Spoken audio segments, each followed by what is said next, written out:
Yo, how's it going, everyone? It's been a week already, so we're back to Blender. Although I do have to warn a little bit that I'm not sure how good my energy levels are today, because we had some stuff happen last weekend, and then yesterday I started playing Sales Blazers with John, which lasted a little bit longer than anticipated. And then today I had some family over, so I didn't really have to, I didn't have a lot of time to decompress, because I also still have to work, right? So let's see how long we can last. But let's see, last week we did the walk cycle and we were almost pretty much like done with it, I think. And then what I did was, I think in between streams I figured out how I could loop that, and that's over here. So I can repeat this thing. So imagine if I do this. Oh, I do that, then it adds a third one, so we can extend our, where was it, on the dope sheet, I think. Was it the dope sheet?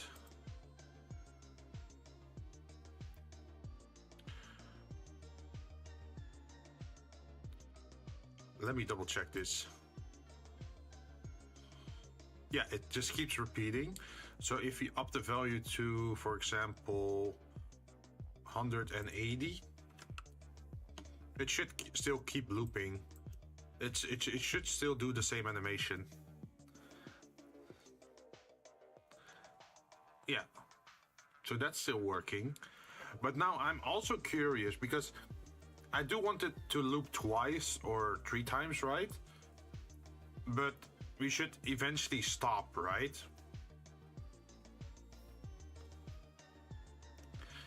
But I also have never made that part where you go from walking to standing still.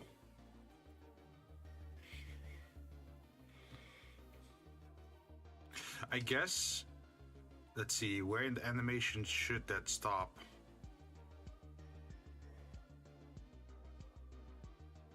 Because it should be, okay, you move forward on top of the leg, and then your leg drops down at this exact time, I think. Although we don't have to do it in detail, because that's the benefit of like the whole camera work. We can jump cut through it, because what's more important is the camera, I think.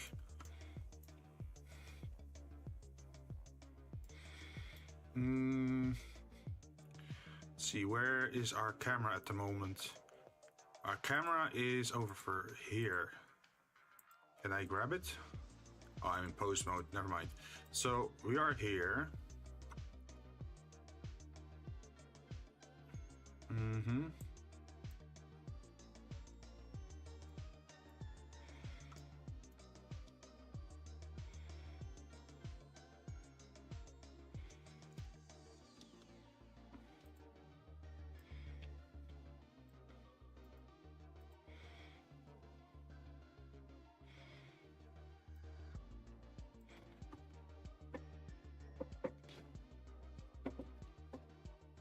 How should we do our first cut?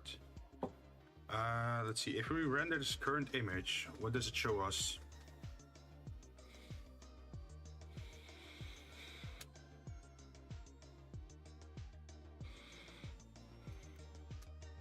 A very dark leg.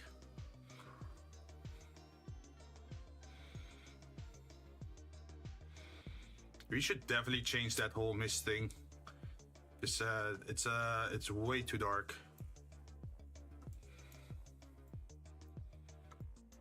Let's see, where was the...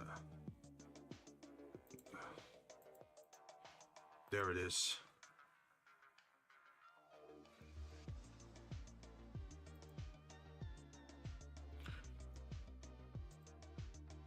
Now, what should I change to change the darkness of this? You have color attribute, color, Density, what if we change it to 1?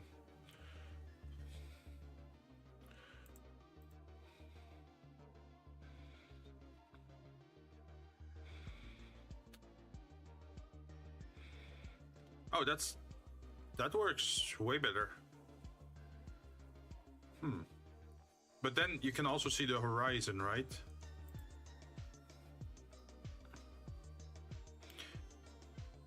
Anisotrophy. What's anisotrophy?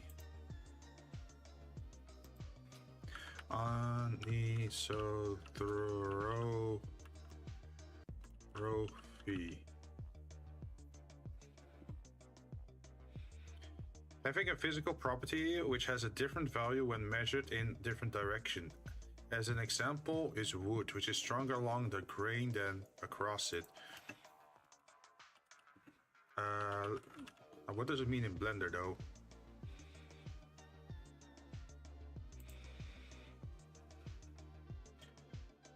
It's used to add a glossy reflection with separate control over the U and V direction roughness.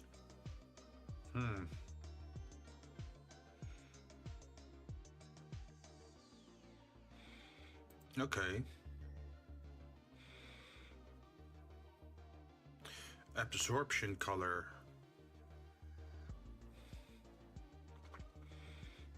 Emission color? Wait, you can give mist an emission?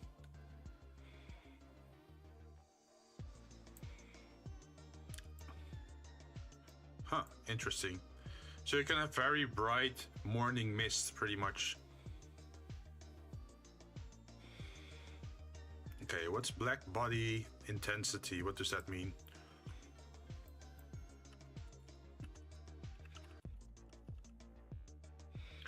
In Blender, the black body node, what does that mean?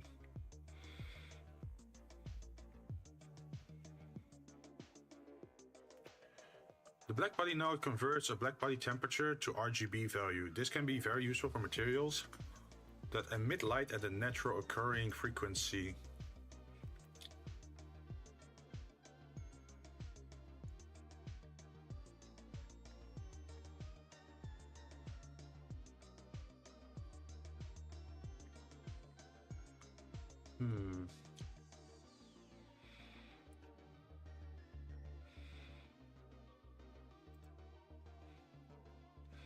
But I'm curious about it inside the principal volume.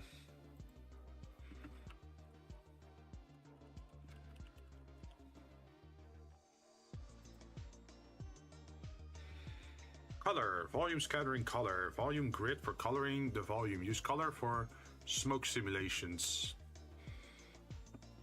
Density of smoke, I need to be backwards or forward scattering direction. Absorption color. Volume shadow color tint. Black body emission for fire. Set to 1 for physical accurate intensity. For fire?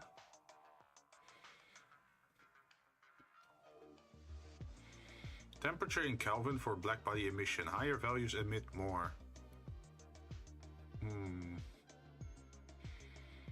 A standard shader output. Oh, that looks kind of cool. But that's not what we need. We need it more simple.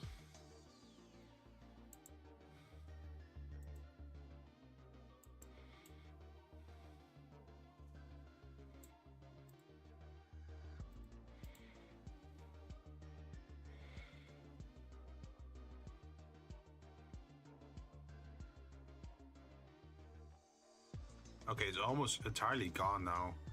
So we definitely want to add this back again. And then add the density. Let's see what it does now.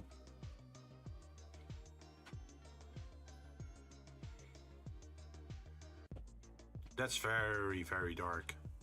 A little bit too much, I think. What about 1.4? because we need to hit that sweet spot somehow. Because we don't want the line in the distance, but we do want to see a clear leg, right? And we want some reflection on the towel still.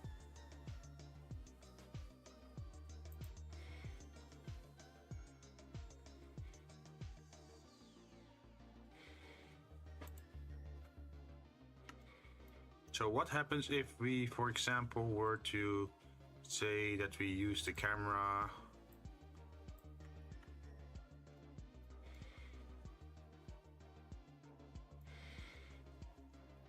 where's the camera? Focus point.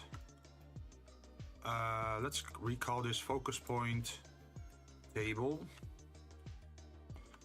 And then this is the focus point for the focus point. I should rename this as light focus point.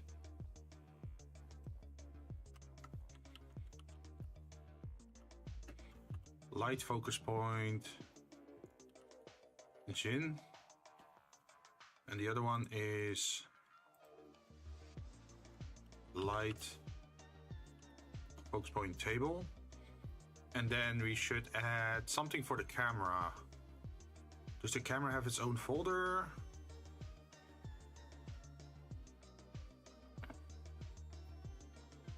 Where is it? There you are. You are... Where are you?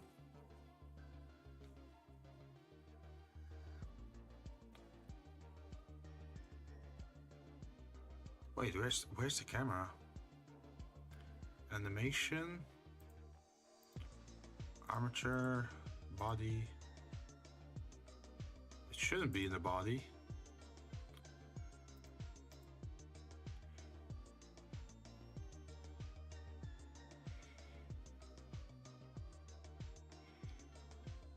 Oh, is it in collection?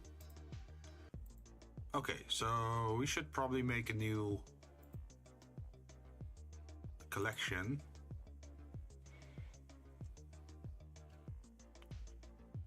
And we call it camera.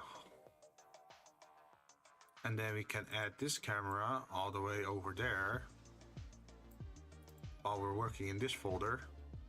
And then we can say add another empty, which is also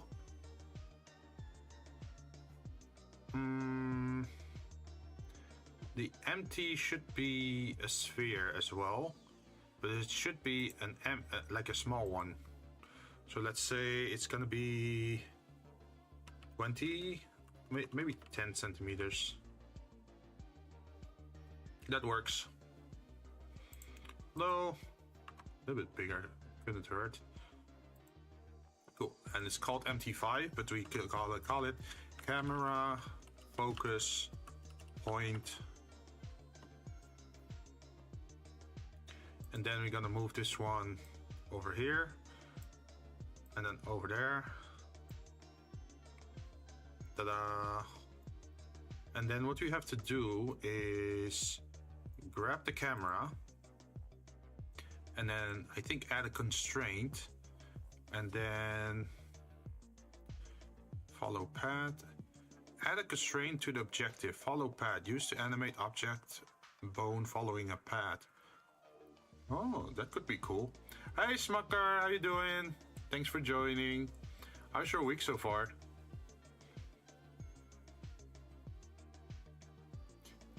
How's the animation coming along? We have the walking animation complete, or at least the loop, and I think I figured out how to repeat that, and we repeated that up to 3 times while only having it 1 time over here. So now I'm trying to do the camera so it actually follows a certain point, because you have, of course, the camera itself and the origin point, but then I want to use an empty, which is this one over here, and I want it to always focus on this little orb, pretty much.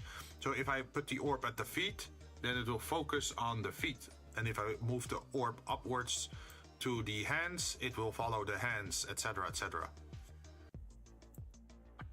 Been staying at my parents for under a week now, and I'm going back home tomorrow. Ooh, so you're gonna make use of the sauna still before you go, or do you still have a sauna at home as well?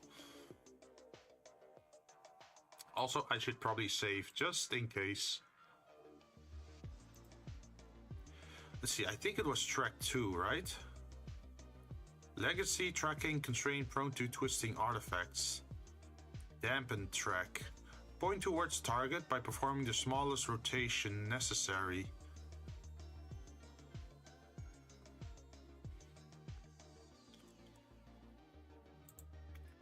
The smallest rotation necessary.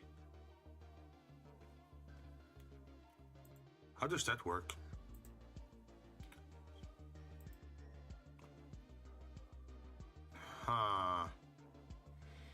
It's definitely not aiming in the right direction.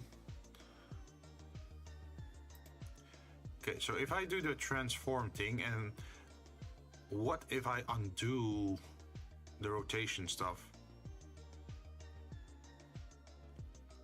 Have a sauna at home as well? Oh, look at you, look at you. Okay, so if we put the rotation at 0, 0, and 0, it is still aiming downwards. That's not what we want.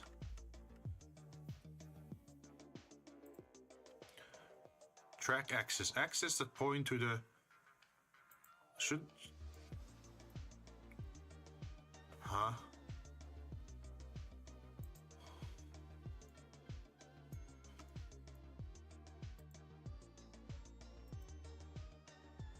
It only tracks in one direction?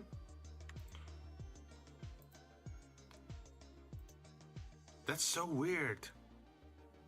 Why would you only do it in one direction? Like, do I have to like add it 3 times so that it actually focuses on the right object? I mean, I'm from Finland. We have one sauna for every... So is sauna actually a regular activity to do with friends as well? Like, oh, we're gonna hit the sauna together? Is that a thing?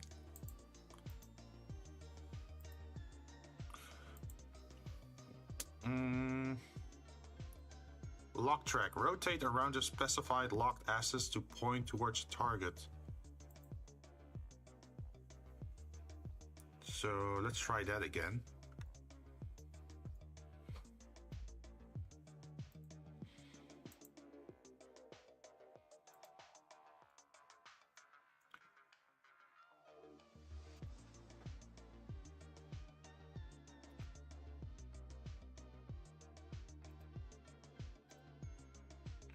So what happens if I... You're not really rotating.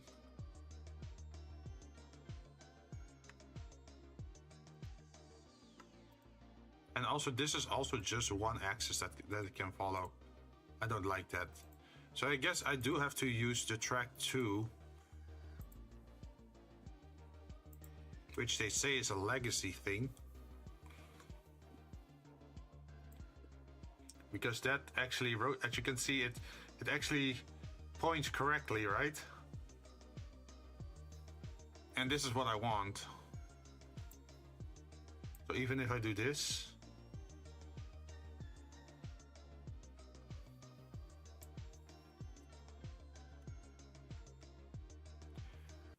see, I had a board game meet with some friends last Friday and we heated up the sauna. Oh, really? Man, that sounds kind of cool. Like, we don't have that culture here at all. Like, no saunas or going to the hot spring or whatever. Because I know Japan has the hot spring thing where you just go bathing, right? If you're close friends.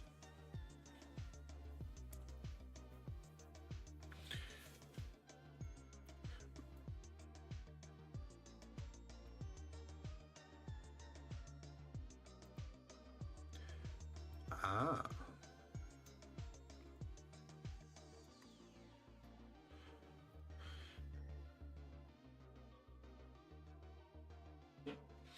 So I have no idea how to set up, well, how to place the camera as of yet.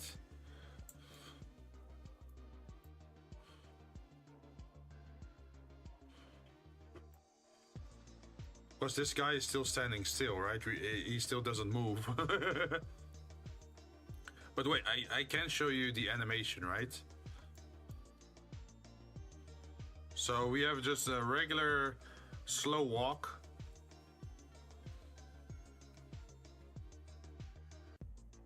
I wonder if that other menu can also allow us to, let's see, was it the graph editor? Don't think it's the graph editor. Pose.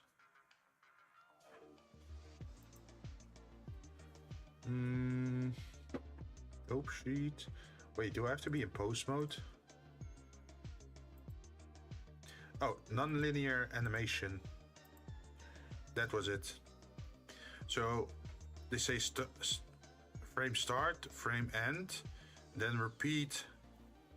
Let's see, playback. Scaling action. Wait, what happens if I do 0.8? What happens then? Oh, it goes faster. Look at that. So it plays 3 times now. Okay, so what if we put it to 0.5? Then it will be very fast, right? Oh, that's so cool. Yeah? Oh.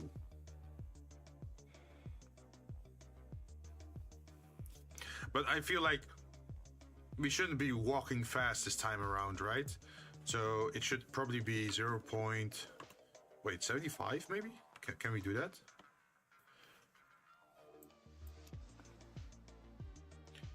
.75 is still fine as a walk animation. But it ends on this frame, right? So what happens then if we go back into the, let's see, the dope sheet? Dope sheet, Oh, what happened? $7? All right, coming right up. Hi Yuki, how you doing? What's a very Dutch thing to do as a group? I'm trying to think of what... If you're hanging out with friends, what would you do in the Netherlands? You'd probably play pool. Maybe you'd go bowling. Colonization. No.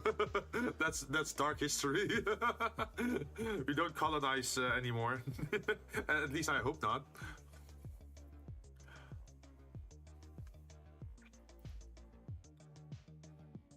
Hey Tatsuya, how you doing?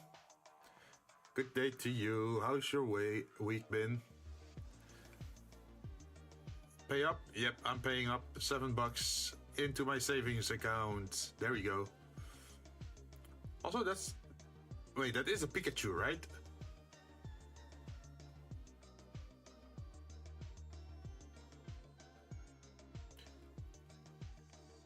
And look at that, everyone's ordering drinks.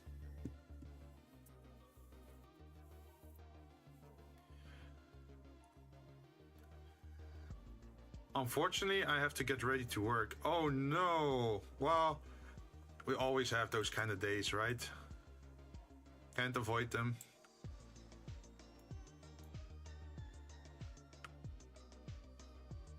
So if I say pose and I copy the pose and then I go to non-linear animation, I put it exactly on the end frame, like this, 135.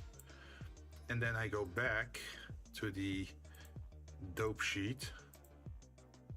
And then I say paste posts.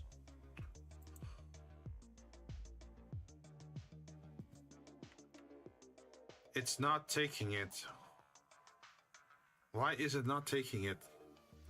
What are we calling? No, we are not colonizing today. That's no longer a thing for the Netherlands. We are not allowed to colonize anymore. That's to explain. Indonesia used to be a colony of the Netherlands, right? But after the Second World War, they claimed independence, and there were some Indonesians that fought on the side of the Dutch, and some that fought on the Indonesian side. So that's why there's also a lot of Indonesians in the Netherlands. But no, we're not colonizing anymore. Bad. Hey Tethered, how you doing? I saw you were doing 3D as well. Hope everything's going fine. I think you were doing a 3D study for making a hand, right? Yeah, this is me suffering in 3D animation. Here.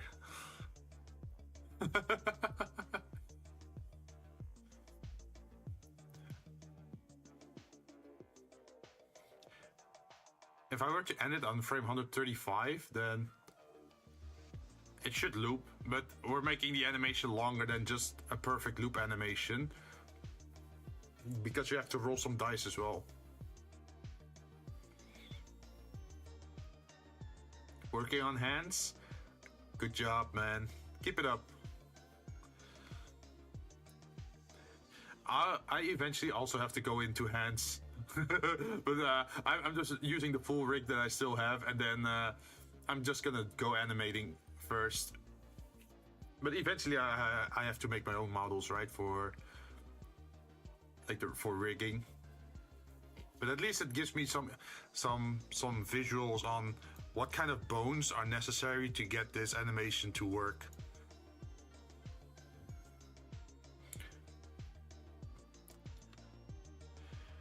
But I'm still curious about the non-linear animation, how that works.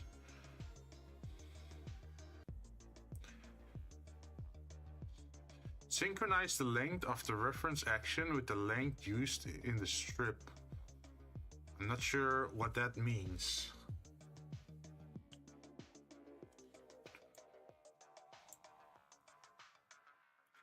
Modifiers, no.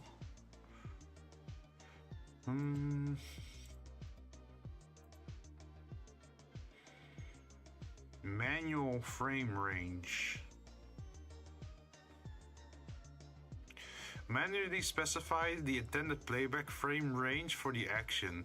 This range is used by some tools but does not affect animation evaluation. So if we say 135, will it limit it to 135?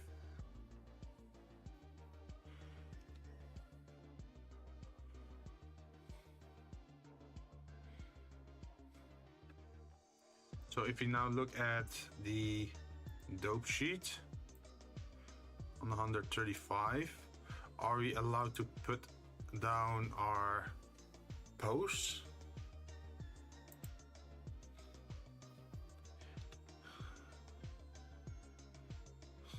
Because I'm not seeing it. And that's worrying me, like it's red.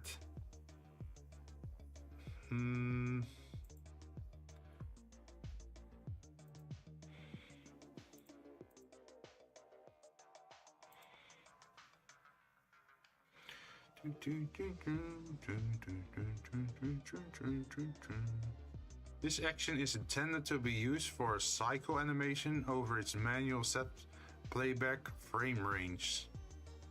Designing game? Oh, no. We're not designing a game. This is for an animation. So you probably noticed that whenever someone orders a drink, there's an animation, right, of the drink rotating. So in a similar sense, I want to do that for whenever someone rolls the dice on how much money I have to save. But I want to have an animation where you can look, well, you can see me walking up to the table and then roll the dice pretty much to decide how much should we put into my savings account. That's the idea, at least.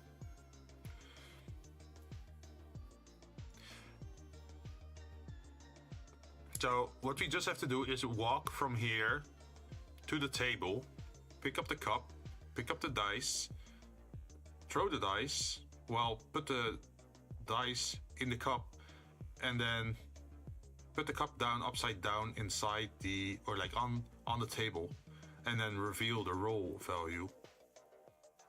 Now that sounds very easy, but that's a lot of steps you have to do to actually make it look nice, right?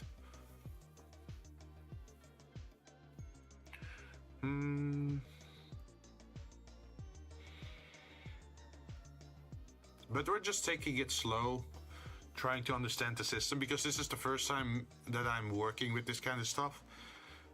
So I'm not the brightest on this kind of stuff.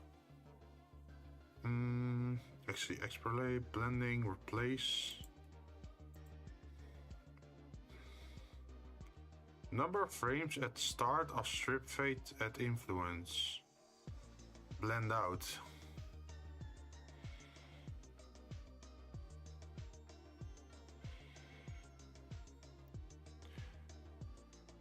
Wait, animated influence. Wait, so if at 135 the influence is 1, and then over here it's 0, or should it be the other way around? Oh, yeah, okay, it should be inverse, but we're getting somewhere. So on 35 the influence should be 0, and then on the frame before it should be max.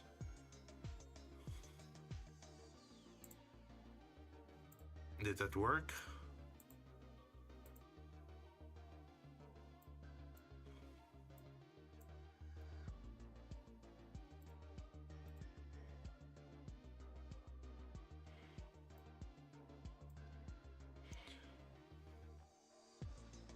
So you walk 3 times and then we T-pose. Well, we don't want to T-pose, but I do want to look at my dope sheet. And then I see over here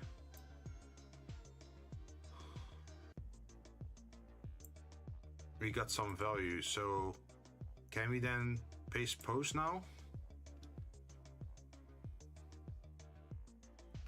Oh, I should paste pose. And then insert keyframe menu, location, rotation. And then we quit. Wait, why is it now continuously nothing?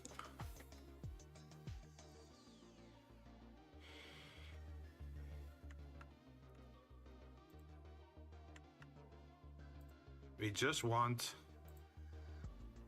this one, where we add paste pose. Then I say rotation, location.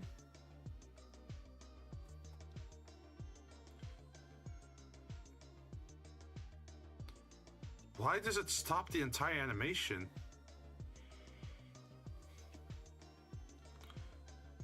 Like nothing, there's nothing doing anything anymore. Why is that? As long as you're leaving. Oh, learning. Oh, okay. Yeah. We're learning. We're trying to figure out how the system works, because I do want to loop it 3 times before I have to do something manually again. But at the moment, it either does everything manual or it does everything on repeat.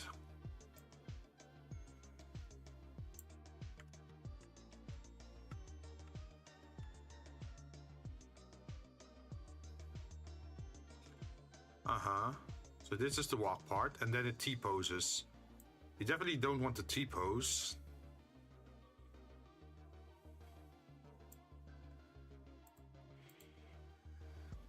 pose, paste pose. Uh-huh.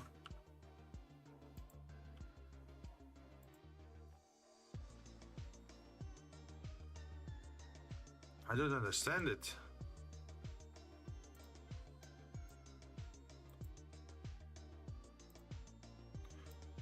Yeah, there's still this thing going on here. Animate strip time, what does that mean? Strip time is controlled by an F curve rather than automatically determined. Cycle the animation time and then action start and end.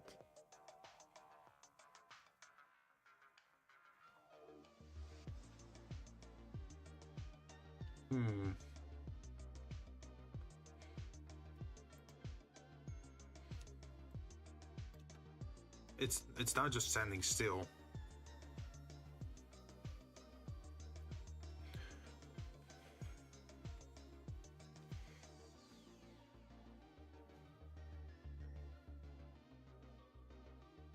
Manually specify the intended playback frame range.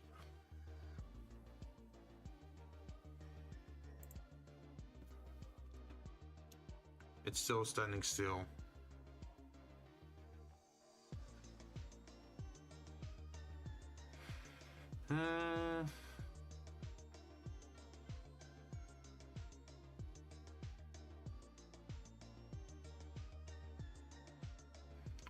Amount the strip contributes to the current results.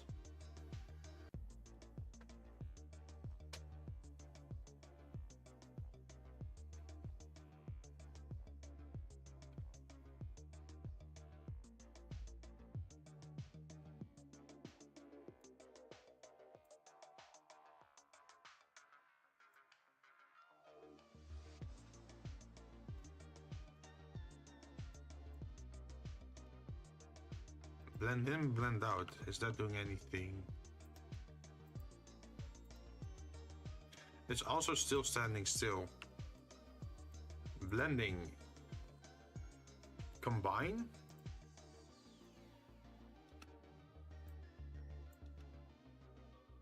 No. Extrapolate. Hold forward. Active strip.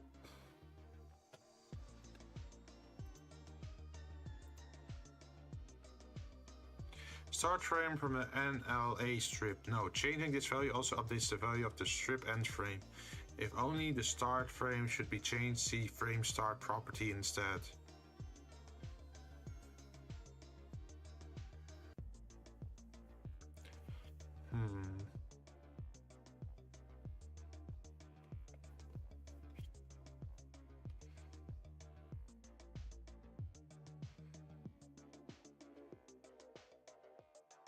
So what if I shouldn't touch 135, but I should be touching 136?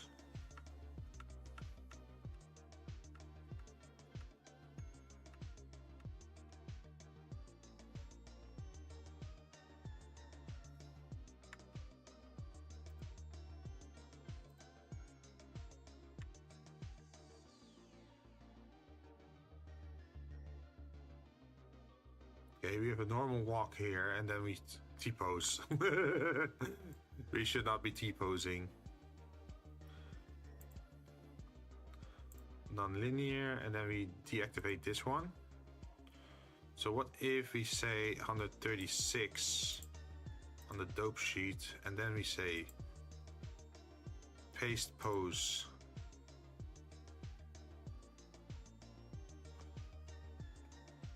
And then we say I for the rotation and the location. It still does it again. Okay, I'm gonna have to look this up. Non-linear animation. Non-linear animation.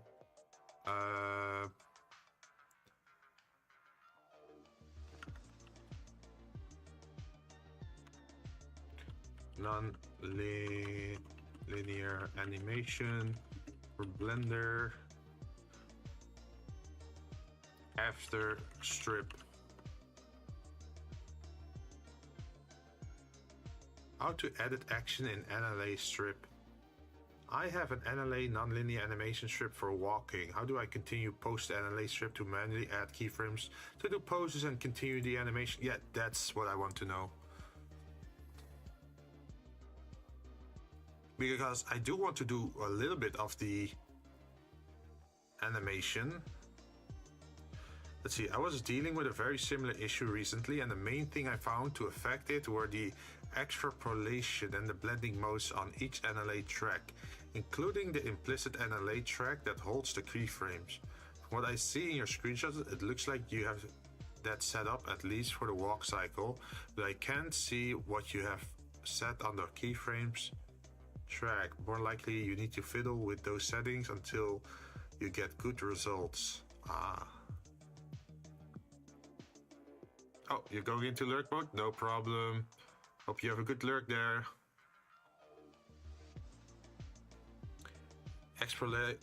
Extrapolation settings. Plus the blending of the track.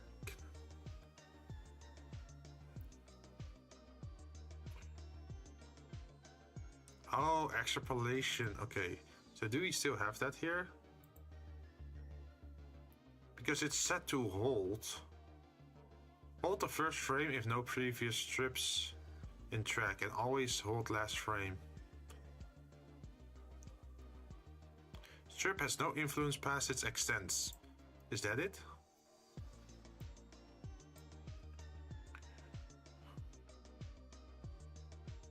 I don't see anything animated though. I must head to work. Have a great sleep. Thank you very much, Tatsuya. See you next time. And have a good time at work, I hope.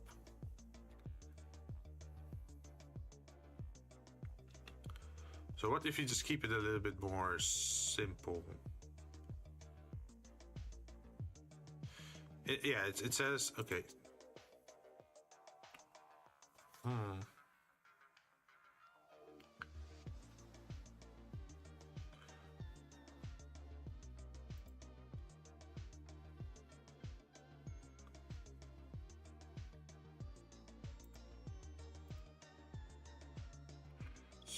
So it should be set to nothing then, right?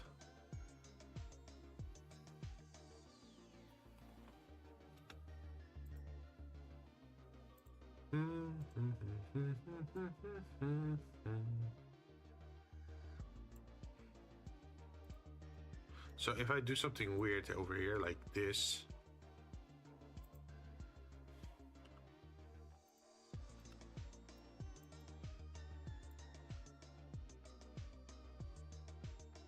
it does not save it for some reason.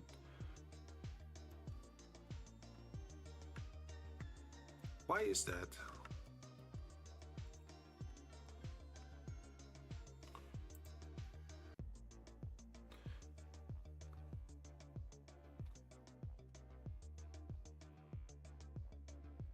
From what I see in your screenshot, it looks like you have set up at least for the walk cycle. Wait. But I can't see what you have set up on the keyframes track. Most likely you need to fiddle with those settings until you get a good result.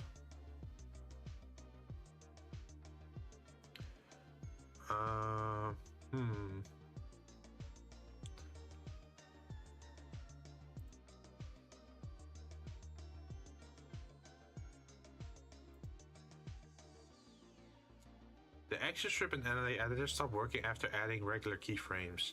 I animated an object, duplicated the link collection 2 times, and found a tip online on how to easily link the animation, but offset them slightly. Therefore, I opened the NLA editor, converted the original animation into an action strip, and just offset it on the 2 linked duplicates. Worked like a charm. Later on the timeline, I had to add some regular keyframes to one of the linked objects. This also worked like a charm, but when I scrolled back on the timeline, the action strip animator had just stopped working on this specific object. The other linked object with the action strip works as it should.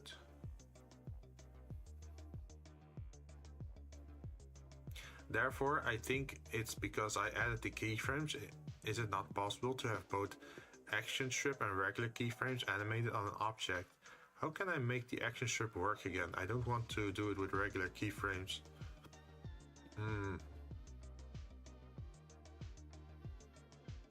The solution was simple, really. First you have to click on the red circle button to convert your new keyframes to an action strip. After that you can move the action strip that stopped functioning up to the same track as the keyframes we just converted. Both action strips will now work. I don't see that.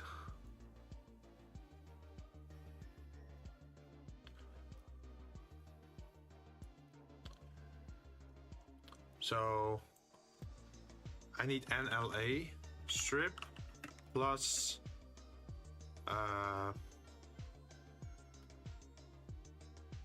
keyframes after in Blender.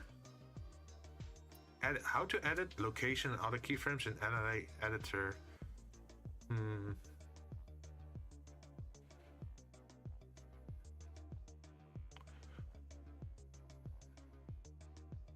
Reverse strips back to regular keyframes. You can edit the strips in the dope sheet graph editor. Select it and press tab. It will turn green. This may help. No, that's not it.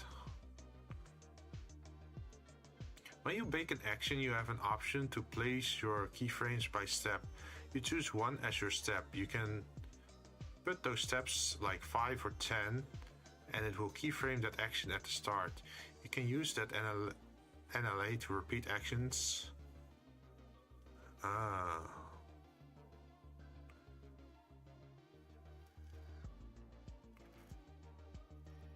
Okay. Releasing keyframes from an action strip. Pain Packle. I just wanted to loop over here and then over here.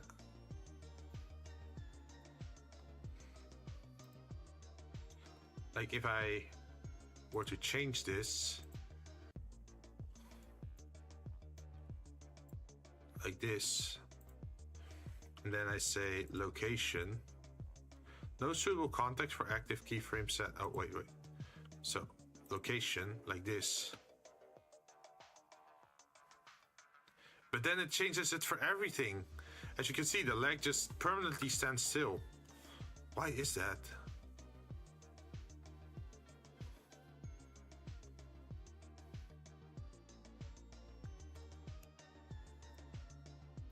What if I do it here? Location. It's like I'm skating now. It's like one leg is just standing still. It would be useful for a skating animation, but that's not the point for today. I want to repeat the walk cycle 3 times and then manually edit it into standing still. Maybe after walking animation do a JoJo pose. That would be funny. If I get good enough at animation with the rig thing, I would definitely want to try a JoJo pose.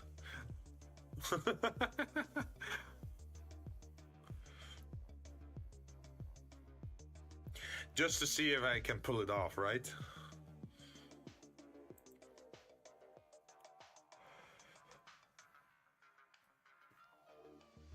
Should we do Jotaro then?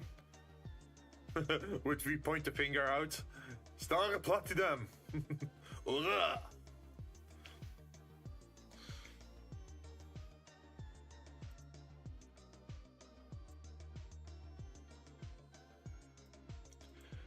So I'm thinking it is still something that has to be solved within this area. Addability of the NLA strips on this track. If we lock this, then we can't change it anymore.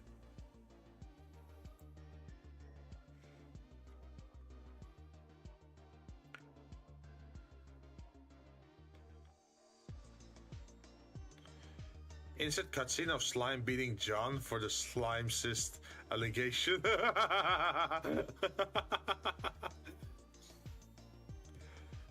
Man, like once you learn animation, you can do some very cool stuff. Like you know the hologra stuff, right? Like the hololive animations, or you have the weird situations. I think that could be very funny if you could like animate that kind of stuff. But it probably also takes a lot of effort or time to learn, because you need some comedic timing with it as well, right?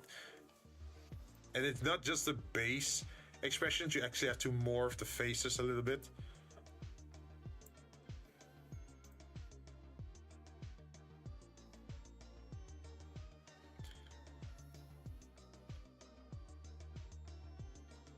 Especially the unholy lighting. Yeah.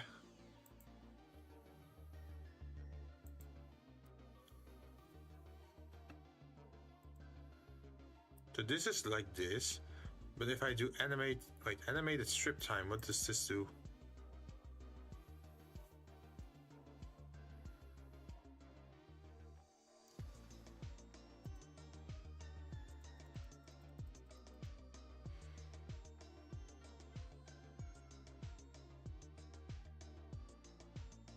That doesn't do anything.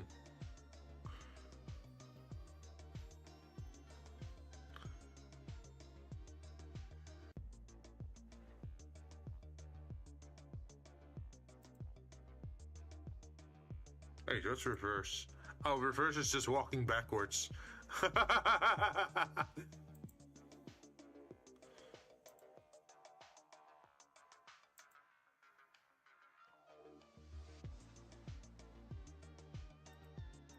Oh, never use SFM for your animation platform for... Wait, the reason? Look at the meme Discord. Oh no, he's moonwalking. Well, moonwalking is more if you're walking forward but moving backwards, right? If you're just reverse walking, that means you're just walking backwards, I think. Well, it does kind of look like walking backwards.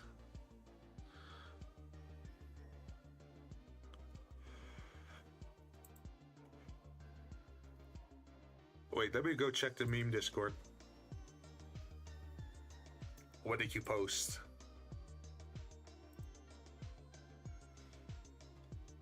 These lights are Satan? Wait, what?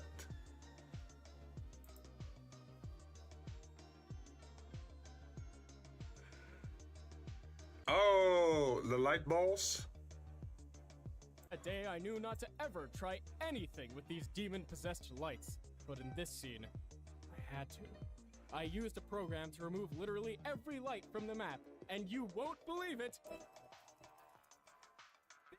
These are Satan! These lights are Satan! They have caused an issue in every video. For the spy video, I spent a full 10-hour day trying to get rid of these lights that would bleed through all the walls. After that day, I knew not to ever try anything with these demon-possessed lights. Oh, so they just bleed through any object? Ah, that's rough. Source Filmmaker is one of the most notorious softwares ever created. That's why I'm warning you not. Yeah, well, there's also some very funny animations. The Team Fortress 2 animations are pretty good, right? Even the creator is afraid of it. Okay, that's one hell of a demon you created then. He created his own personal hell. Imagine us asking like, so how does it work? Jojo post dice throw? No. We should not set the goal that high. I'm never gonna finish this project then. Oh, what we could do, like, we can add it to the list of things we could do for the future, where we could do like a redeem for strike a pose, like as a channel redeem, and then it plays one of multiple JoJo poses. Dude, I'm pretty sure they have drink a lot of alcohols to cope against this, and we haven't even seen the bloopers or the True.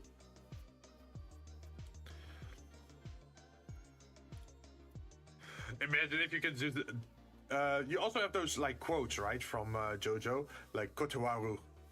Like imagine you have something like that.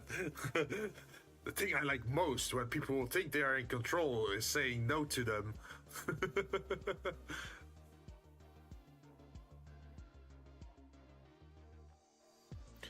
That clip was from Lazy Purple. You can watch it full about how evil SFM is. Ah. Well, weren't people like animating in Gary's mod as well?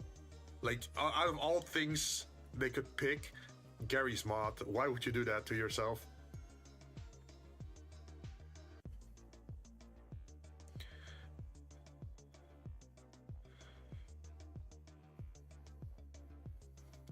So what we want to transition between is active strip and keyframes, right?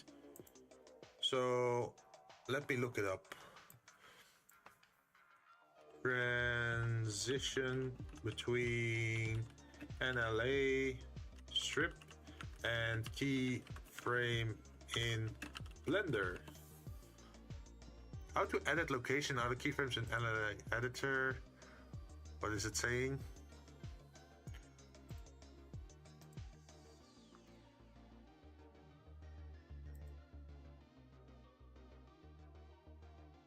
Okay. So it has an animation.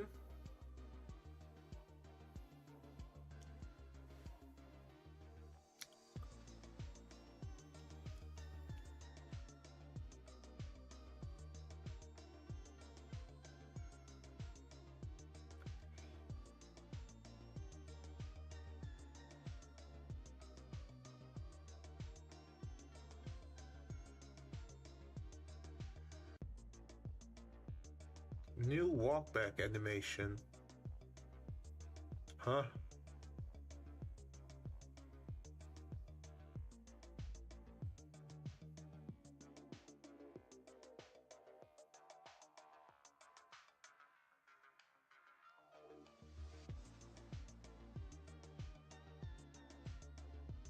So they're saying I should do it within NLA?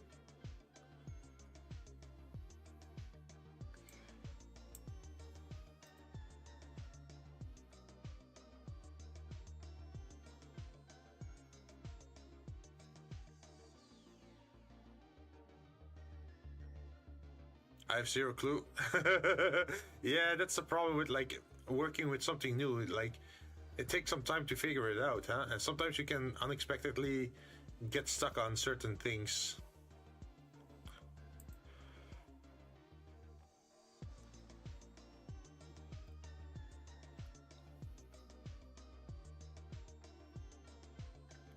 But it doesn't seem... Oh wait, combine multiple animations with NLA editor.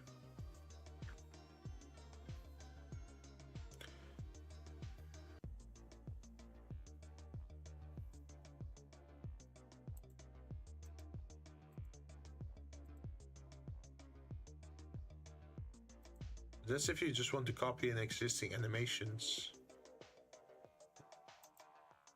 I already made my own.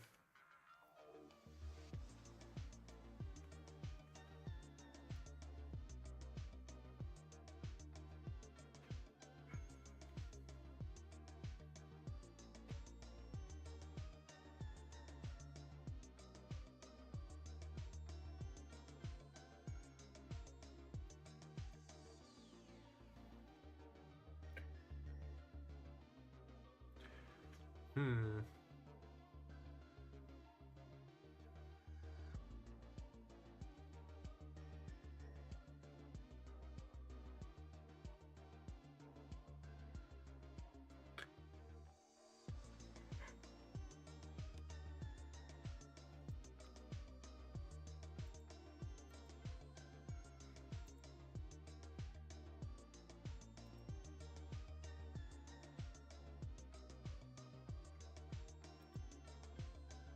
Because they are talking about making a transition between two strips, but they're not saying... Actually, you can add a transition to fill a gap. Oh.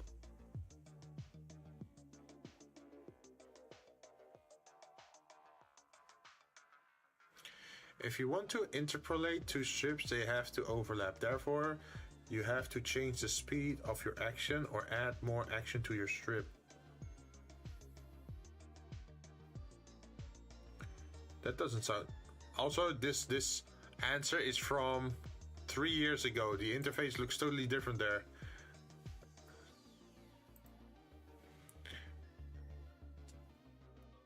How to use action NLA strips and keyframes in the same animation. Basically, as the title says, how do I use both NLA strips and keyframes at the same time?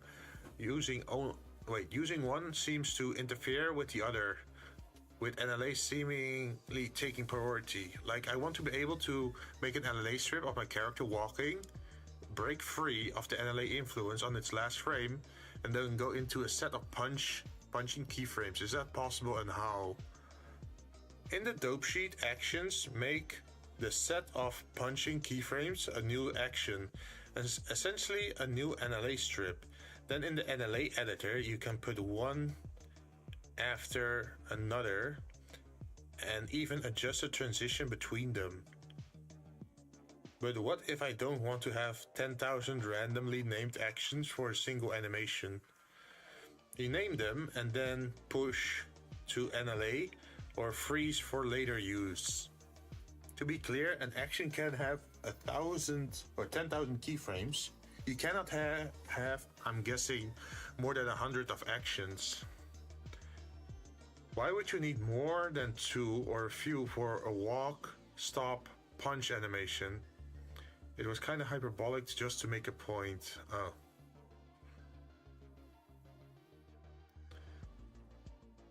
In the dope action sheet, make the set of punch keyframes a new okay. So from what I'm understanding of that thing is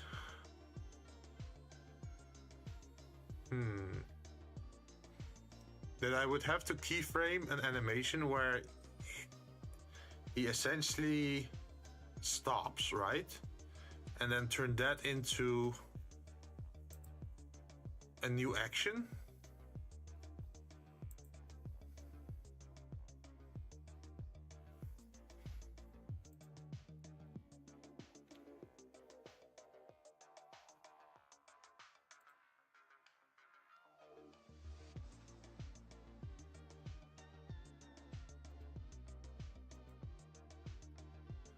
But how do I...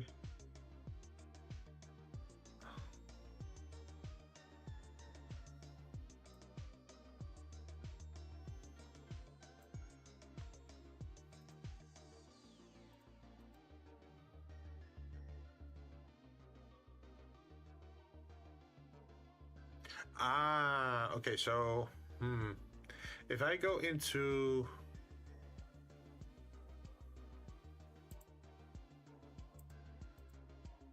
the dope sheet,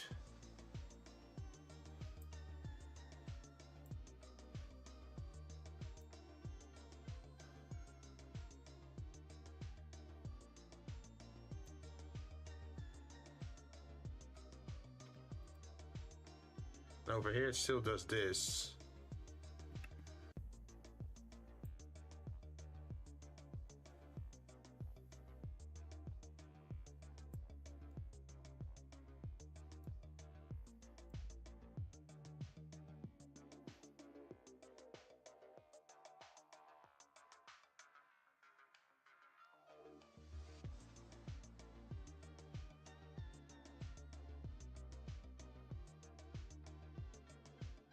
See, our start was this, so our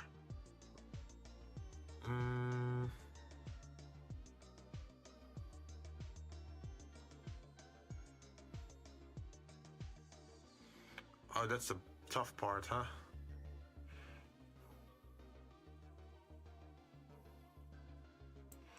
So if I say everything and I say I, and then I say available,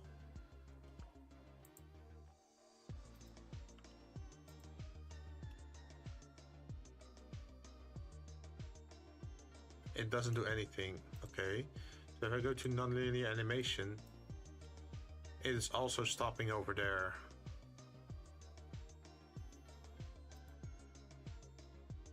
Why is that so?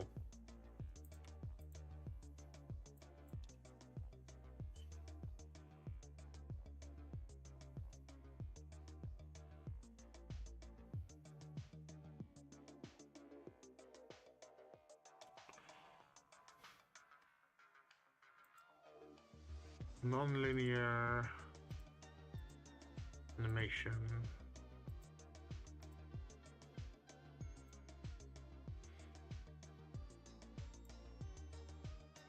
So imagine I do something silly like I move this one forward and I make that a frame based on location. Then I say this one and this one selected, and I go to non-linear animation, and then I click here. What will it do? It will do this standard animation, and then it moves the leg forward. Okay, but it is still on this line. But at least it is something we can work with, right? Because if I then move this one over here, then it should, yeah, it does loop, but like it immediately takes over. Okay, so what we have to do, from what I understand here, is we have to make, yeah, let's undo that. We go into, where is it? The dope sheet.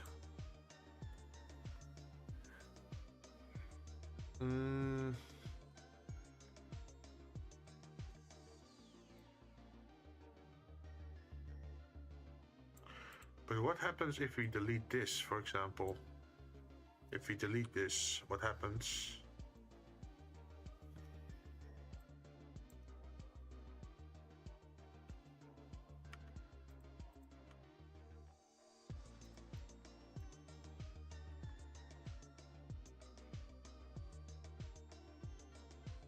So it still does the animation even though everything is gone from the dope sheet, because it's still saved within the, where is it?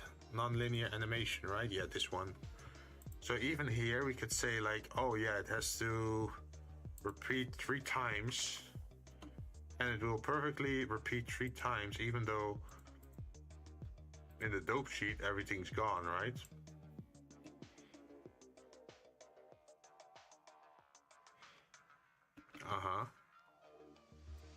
So if we take this and then let's see,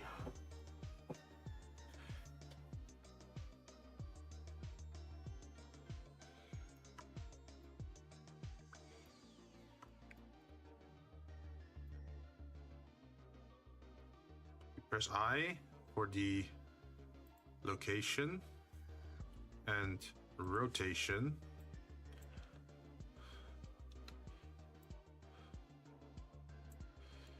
and what we want is to copy this, copy pose, and then over here we're gonna paste it again,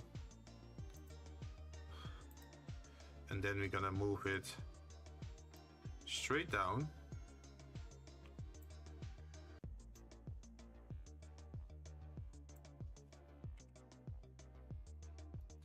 And in such a way where it kind of makes sense where it is.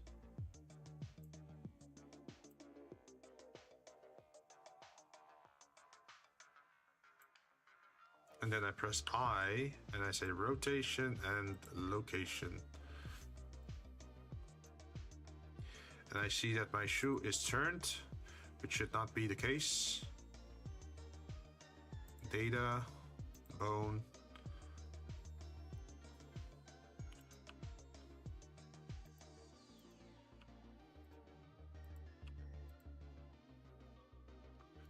And I press I for location and rotation.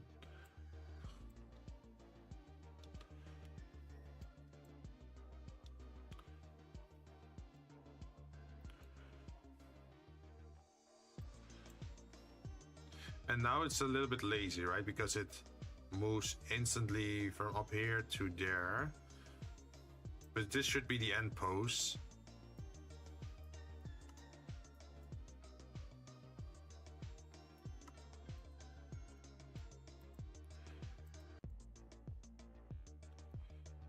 Still not that pretty. Oh, let's bend it out towards too much.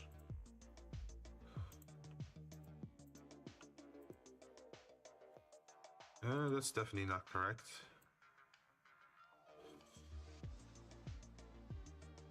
So it should be like this.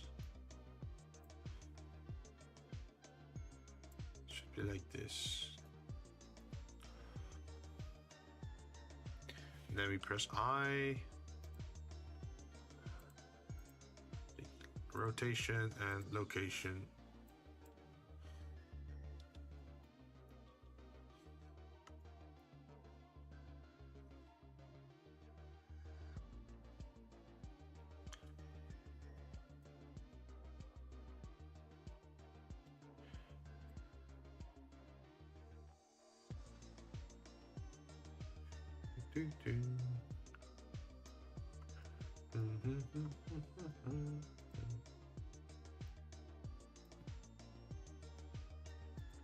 So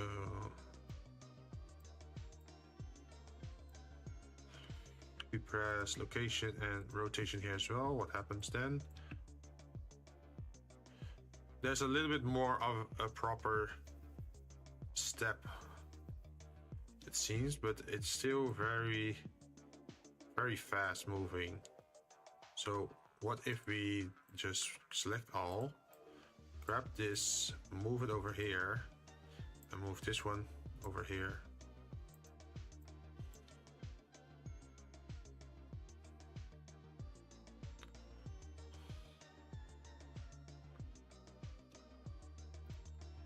And then what we do is just, I guess, grab this.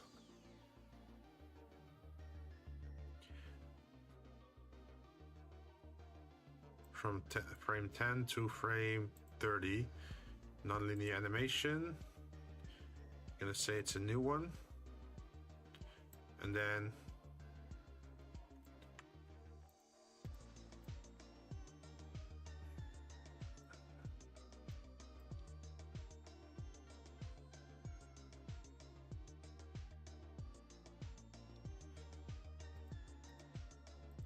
so why is it not doing this thing?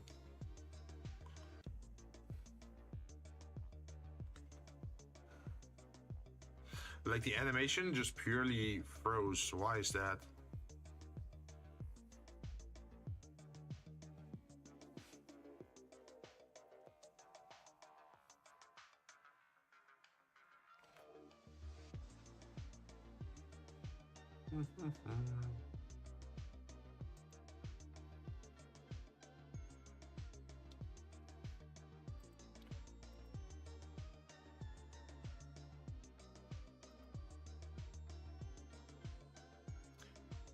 Start editing stash action.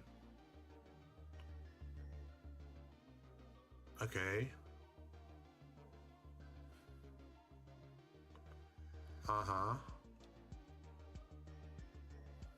That makes sense.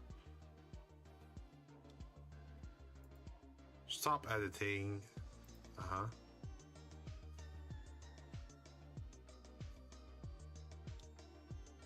So why is it not showing anything? Wait, is it because I have to delete it off the dope sheet again? Pose. Object pose.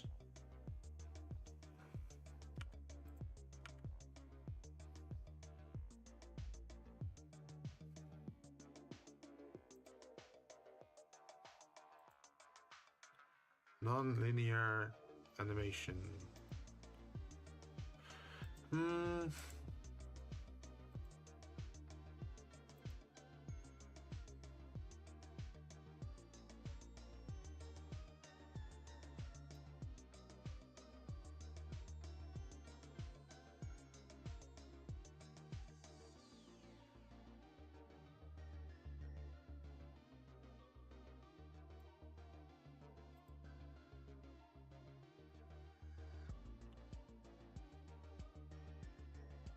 0 to 135 repeats 3 times.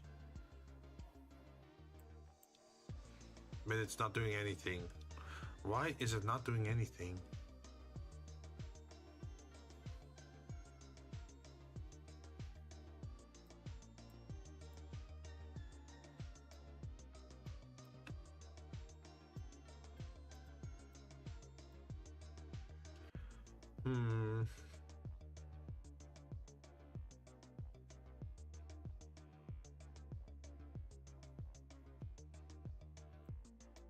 Like what I thought I could do is just go from the NLA strip straight into keyframes again, but apparently it doesn't like that at all.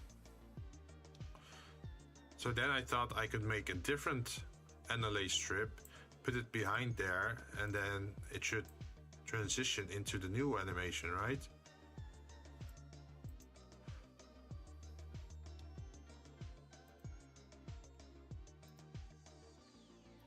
Start tweaking strip animation full stack. Start lower stack. Swap strips.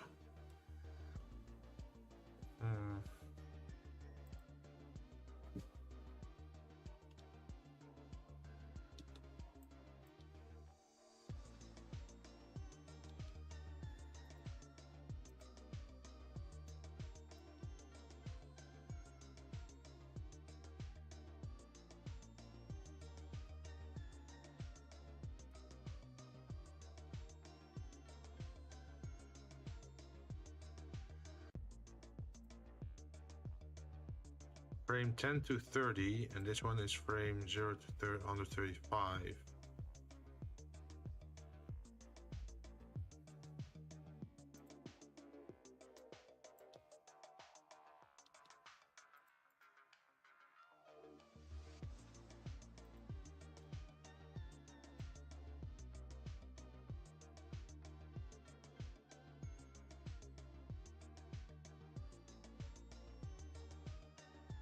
Okay, to what frame does it walk?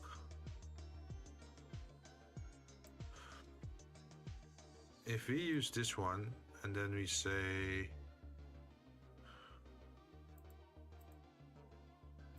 just 0, and then we say it repeats 2 times.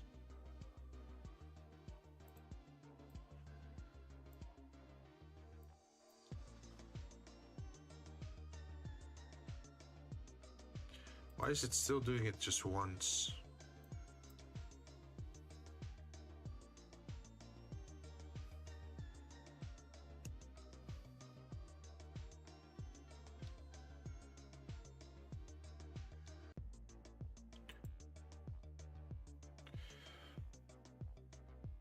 Wait.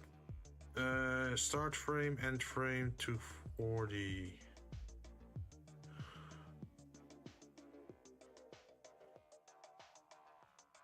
What if the end frame should be 60?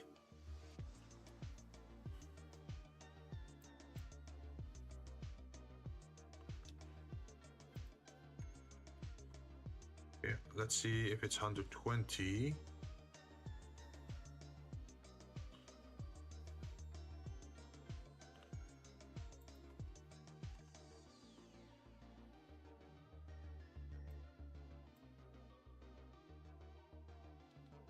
Oh, wait, last frame should be 60 then.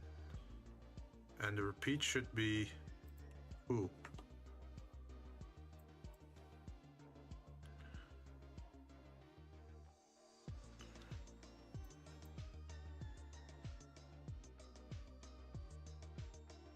Okay, so that makes sense. And then what about this one?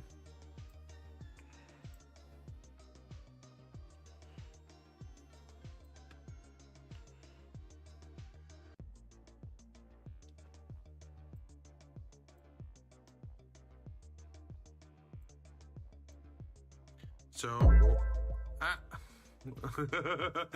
hey Clouds, how you doing? Welcome back. That's some smooth walking. Well, I'm trying to make a transition between like the repeated walking and then make a transition to a halt. But it just it just stops like this. It's not like if I put this to the top, then it just does this, right? So this little bit of animation of putting his feet down next to each other. But if I put this one on top, it does the walking animation. But what I'm trying to do is make him walk 2 or 3 times and then make him turn into a stop. But I'm not sure how to go from one to another. Wait, do I just set it behind it? Is that how it works? There is, okay, it does seem to be doing both now. So what if I do it perfectly like this? Will it then do it? Oh, that's a hard cut. That's not good. But at least we have some progress. At least it's playing both animations. At the end, it's doing this. But then it immediately jumps to the other one. So what if we overlap it? What happens if we overlap stuff? It doesn't want to overlap. Understandable. I've been lurking. Oh, nice. But yeah, if we set our scene to... Where is it? Our scene to 120 frames. And then we just play this. Then it's a perfect loop, right? And it keeps repeating over and over again. Did you make the model yourself? No, this is still my model that I originally made in Vroid, and then I exported it into Blender, and that's where I started adding the other stuff. So as you can see, the mask is something I made myself. Let me go to color. So the mask is something I made myself. The earrings is something I made myself. And the hair, it is without weight in the original Vroid. So I added those green weights to my hair so that if we do the walking animation, you can actually see my hair bouncing back and forth like this. Because originally, if you just import it from Vroid to over here, it doesn't do that. And I did it with the short hairs as well, so you can actually see my hair bounce a little bit. See, it just adds a little bit more effect to that. Without having to manually edit all the hair, right? Because imagine having to manually do all the bones in your hair. Yeah, I don't want to do that. Let's just automate it with some bones. And then have them bounce a little bit to the movement. And as you can see, it already looks fine as is, right? Like you can see the hair here like moving around a little bit. I haven't done anything with the facial expression because we're just doing the big animation first of the walking. We can do facial expressions and that sort of stuff later. But for now, we're just doing this. And we even have, so you have the hands, right? Going back and forth. But we also did a little bit over here in the shoulder bone. And we also added a little bit to the waist, but you don't see it too much. And then you can also see that we're bouncing up and down because that makes sense, because at the height of your step, let's see if I can freeze frame it. Yeah, over here, your body should be higher than if you're over here, right? Like this should be low. This should be a little bit higher, and then it should be low again over here. So we did all of that to get it to work. Also, it's kind of misty, but that's because of the shading. But if I ever make a new model, I do want to do it myself. And if I do the new model myself, then I would probably, like these kind of things, like these buttons are textures at the moment, right? But if I make a new model, I would definitely want to actually do 3D on here, on this thing. Or like add a bevel to the collar. Or over here. Like actually having depth to it. And then also, of course, for the chain. So what I did with the... so you can see that the chain isn't very... Like, it's fighting it a little bit, right? It doesn't like this movement. But I was thinking, like, since we figured it out for the hair to have the bouncy effect, we could do that with chains as well. So the chains actually are 3D and would be bouncing back and forth. Like, that would be cool in the future, but I'm still far away from any 2.0 model. Because I just want to go through the entire learning curve of like doing everything. Like we did modeling, we did shading, we rendered stuff before, we moved a little bit of the camera and the object rotation, and now we're actually doing the rigging and animation thing. So once we learn from that, we have a better understanding of what's needed to make a model animate well, like have it well animated. And that helps us progress a little bit. Like, even like the whole finger thing, right?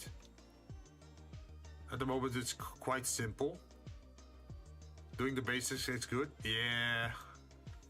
I can show you a little bit of the other stuff that I made as well, because this walking part is that we have to walk to the table, pick up the cup, pick up the dice, and then throw up the dice, catch them in the cup, and then put the cup down on the table, and then remove the cup to show the dice. That's the whole cycle, right? That's everything we have to do. And the last bit of the animation where we reveal the dice value, that's where we can rotate it a little bit to get different values, right? Depending on what value is rolled. But I pretty much made every object already. As you can see, this looks very fancy. So this is the cup upside down. If you look from the bottom up, you can actually see that there's also felt on the inside. And you can even see the stitch lines here. So we put quite some effort into making that. And there's also the dice itself, of course. So we have custom made dice. I made these myself. If you go into edit mode, you can actually see that it has the dents inside it, and then it uses a subdivision. At the moment it's at 3, but if it's rendered it should go to 5. And the top value, so you know that a die has a value of 1 to 6, right? So instead of the 1 dot, instead of having a 1, we actually have the slime symbol. We got the slime mascot.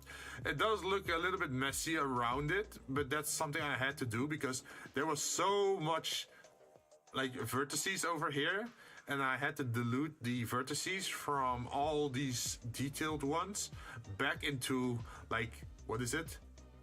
1, 2, 3, 4 on the corners. So I had to return that to a simple shape just so that we could have the special devil shape, like the horned devil slime shape over here. And we have the same over here, which is just inverted colors. We made some other dice as well in other colors, but we ended up picking these two because it fits with the table, right? The red and the black. And then we also did the texture of the table, which is pretty much 2 textures. We have a felt texture, and then on top of it, we just made a game table texture just in Illustrator, and then we projected it on top of the felt. And there is some, as you can see, there's some imperfections here as well, and that adds to the effect of it actually having depth, right? If you look at the edge over here, you can see that it's slightly different, a slightly different material, and that makes it look extra nice from a distance. And this is without even the mood lights on, right? So if I turn that on, it adds the light effects. So you can see that suddenly the lighting here is like more reddish orange, and that sets the mood for the scene more. As you can see, there's a lot of difference between just having no lighting at all, or like just black and white, and then adding like mood lights like orange or red or yellow, and then suddenly it starts to feel much more different, right? And if you zoom out, you can even see we have fogs here. So we added the fogs because we didn't want to see what's all the way here, right? So because of the fog effect, what we have is that if you have a camera over here, then the first like 2 meters you should still be able to see, but after 2 meters it's too dark, right? There's too much fog there, so you can't see what's over there. So if we have a model over here and he's walking from left to right, he's essentially just walking outside the shadows or walking outside the mist, and then it's like a reveal as if he's coming out of nowhere. But we still have to do the movement itself. At the moment he's still standing still and just doing the looping, like the loop walk animation on the same spot. But I am kind of stuck on some part on how to transition the walk cycle correctly.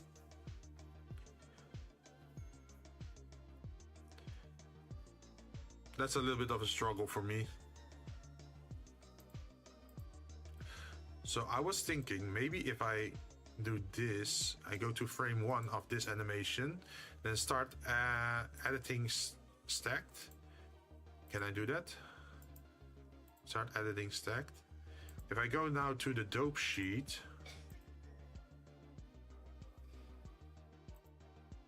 can I grab this thing? Let's see. Oh, I should go to pose then. Pose mode. Wait a moment. Where's the pose?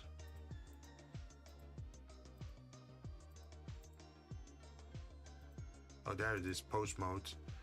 So if I pose and then copy the pose, can I change that to nonlinear animation and then stop editing? And then I move over here and I start editing. Could I then change that over here? I just remember this, Jinn. Have you ever heard of the legendary fish called the Sakambapis? Wait, is that the cursed fish that swims up your tube? Pretty much. Because that sounds like that type of fish. I'm not sure if that's one specifically. Let me look it up. Sakabamba.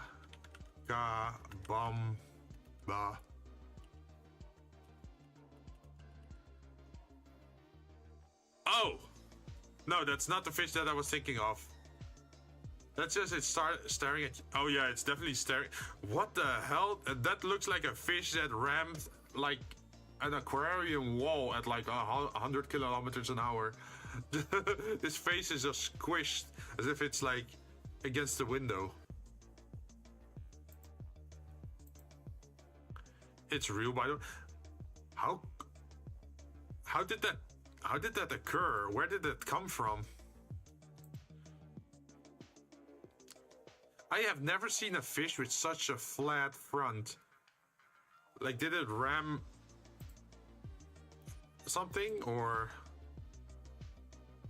Also, where's his fins? It only has a tail. Where's the, how do you call it, dorsal fin or?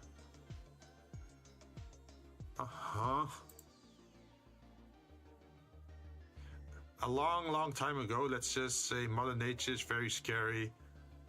Imagine he just sits in the water and he looks up at you. Come join us in the water. It's very chill. An extinct species, by the way. Oh, wait, if it's, I mean, I guess I can understand that it's extinct. That's one of a hell of a weird fish. A fossil.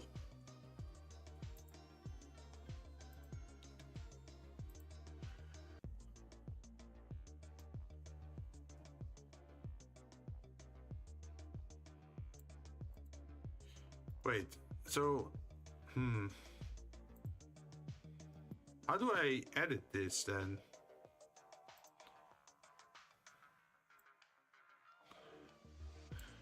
Because if I go into the nonlinear animation, then it says that I can start tweaking it, right?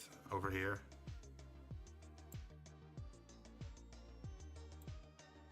But if I actually start to try to do that, it's not really doing anything for me.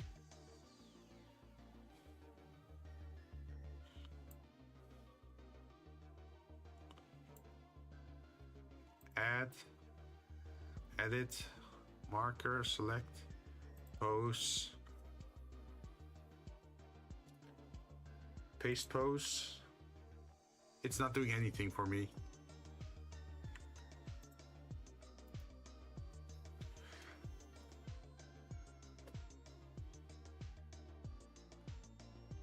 Start tweaking strips. Enter tweaking mode for the action reversed by active strips to edit its keyframes. If I go to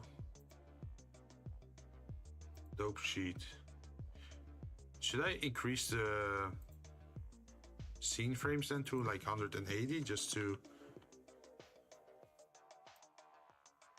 Okay, so okay. So if I press A on here, then I grab everything. Are you trying to edit the frame? Well, I'm trying to add the start frame, right? So what I was thinking is that I could move, wait, no.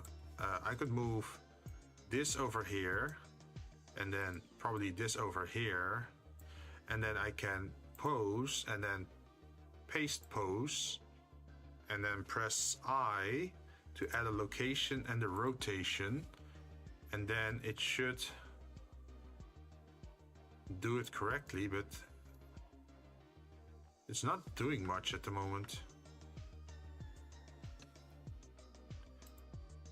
So I'm going back to non-linear. I'm gonna grab this one again over here. Then I'm gonna select start editing stashed action, yes. And then I go back to the dope sheet. Then it's on frame 1 and I'm gonna copy this entire pose. Then I want to go back into the nonlinear animation, go to this one and start editing this one. Then move back to the dope sheet and go to this frame, put my thing there, and then paste pose. Yeah, and then I press 1 and I press available. So now it does seem to change, but it changes very rapidly, which is a little bit too fast for me. So I'm thinking, what if we go this to 150, we move this one to 140 and this one to 130. Let's see what it does now. So it does it a lot more calm, which is what we want. So if we go back now to non-linear animation and we check over here, then we should be able to see how it plays out the entire animation. So it's still quickening up, so we're doing it too fast, as you can see. Well, it's not that bad, to be honest. This is quite slow. And then, okay, the last part is a little bit sped up. So what we want to do is start editing, and then we should make it a little bit more, they call it like longer, especially the first part. Maybe like this.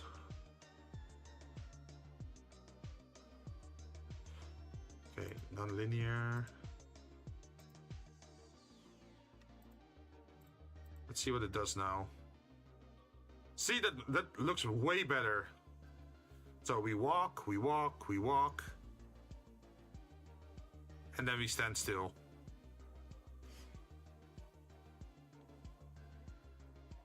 But we still have to do something with the hands, right? Because we did not add any animation to the hands after the start frame. Smooth as butter. I love that it's triggering the sound smooth. But yeah, I'm not a pro at this. This is very new to me as well. So I have not worked much with the frame, like the keyframe system so far. I mostly used it for the camera. And this is the first time I'm using it for the rig part for my model to work with it, and then also adding these like these strips. The cool thing about the strip system is like once you have like something that loops, you can just add it as a group, and then you can say like, oh, it only has to repeat once, and then it will only play the animation like once, like this. And you can even up it to like 2, 3, or 4. So depending on how far you want to walk, you only have to make one step, and then you can just loop it indefinitely. Like if I want to take 60 steps, I can just repeat 60 times over here. And that's very cool that they have that. So you don't have to keep animating step for step. No, you only have to do once, and then you can just repeat it. And I love that.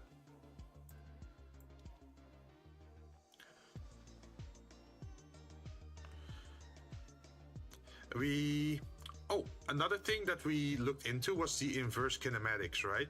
So if I go to the dope sheet, dope sheet. So in our dope sheet, we have some unique things, right?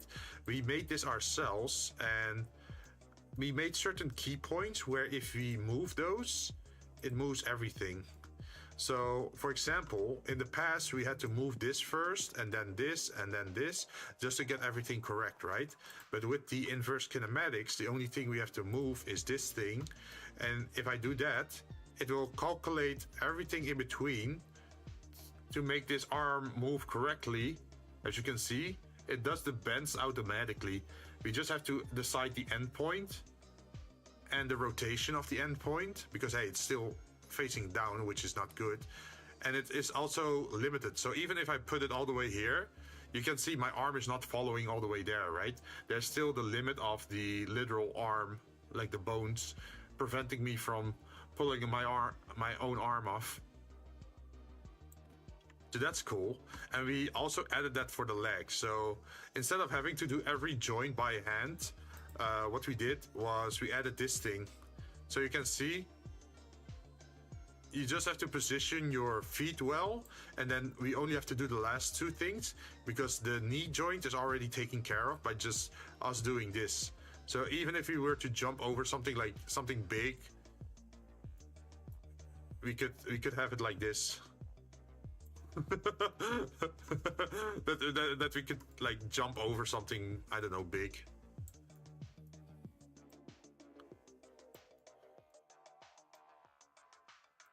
If we want to.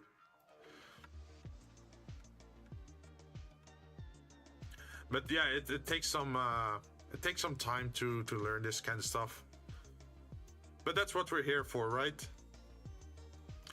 The other thing that I did was with the camera.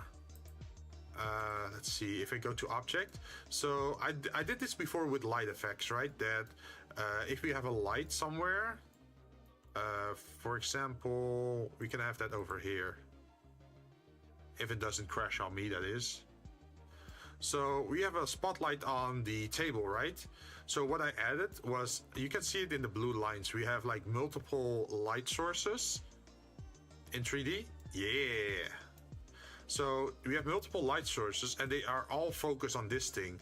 So if I move this one to the right, you can see that the light is following this thing. So even though I have like multiple light sources, they all focus on this one point. This is centered.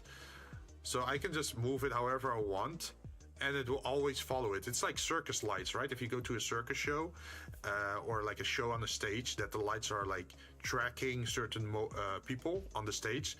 We have something like that, but then for the table.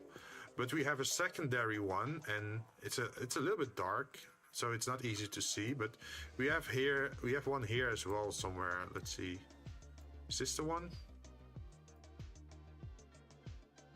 Could be the wrong one. Oh wait, the second one is over here.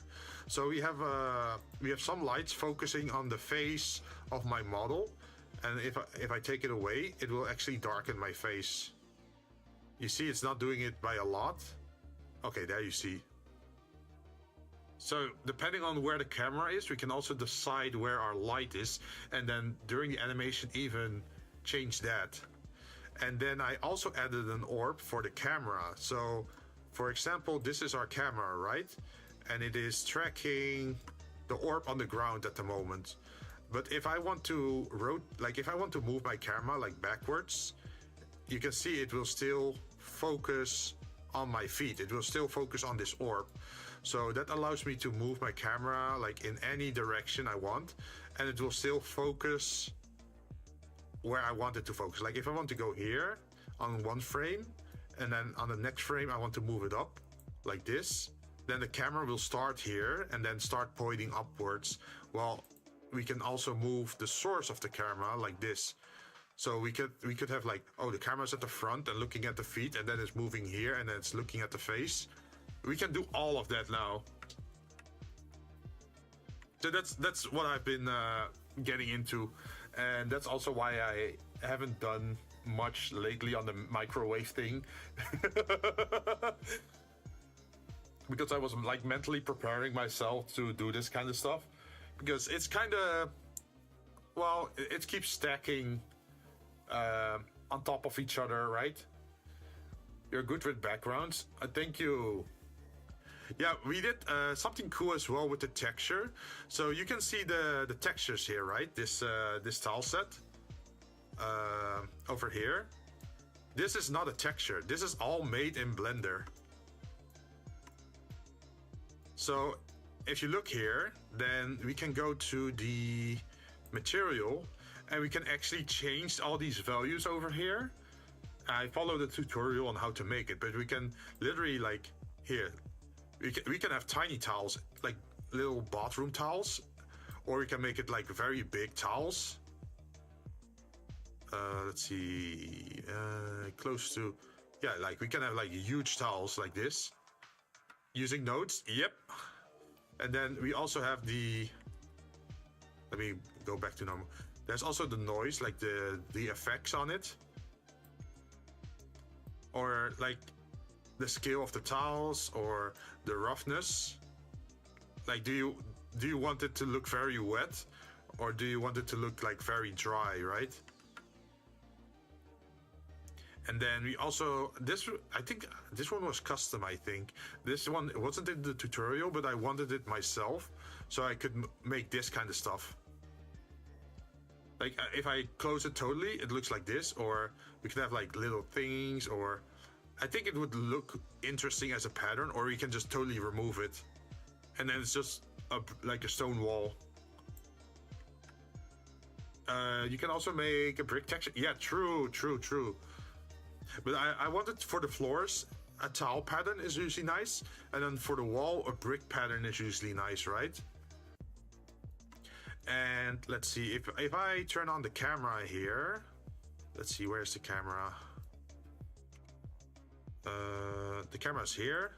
So if I set it to render image, then it will render over here. Give it some time. So if you look at here, you can see it darkens it a little bit. But if we, oh, I should probably change the camera. How do I have to go back for, okay. This should be, yeah, this should be good enough, I think.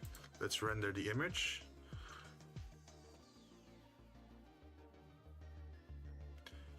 So the reason I wanted to look into the fog is because I didn't want to make a background, right? Or a wall or whatever. I just wanted to be shadows. So that's why I tried making that. We should probably move up the camera a little bit more. Like this.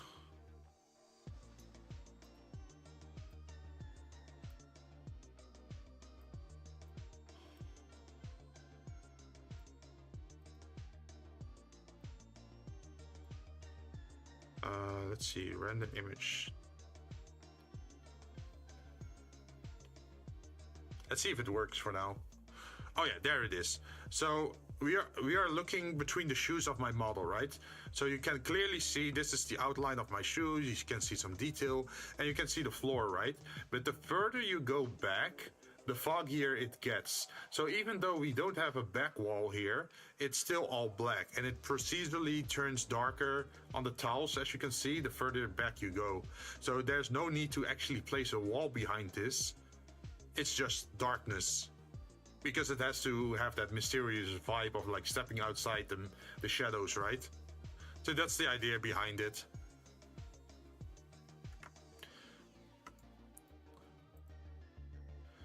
see. I don't remember what the last ones were. Detail strength. Oh, okay. That's if you want to brighten it a little bit. And detail hue is, yeah, well, that's just a hue. And we can even change the color to if you want to have blue tiles or some other color, but I think these are nice enough. Kind of like a fog texture. Yeah, definitely. Like I put a light fog over here and then a dark fog over there, as you can see. And it really starts to add up like over this distance. Like the first few, like the first 2 meters aren't bad, but the extra 2 meters behind it, it literally adds to the darkness. And we also made a wood texture.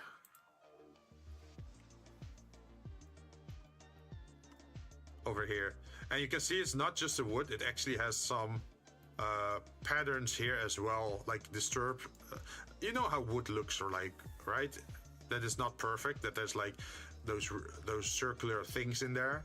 So I tried to imitate that a little bit with another, as you can see, procedural generated one.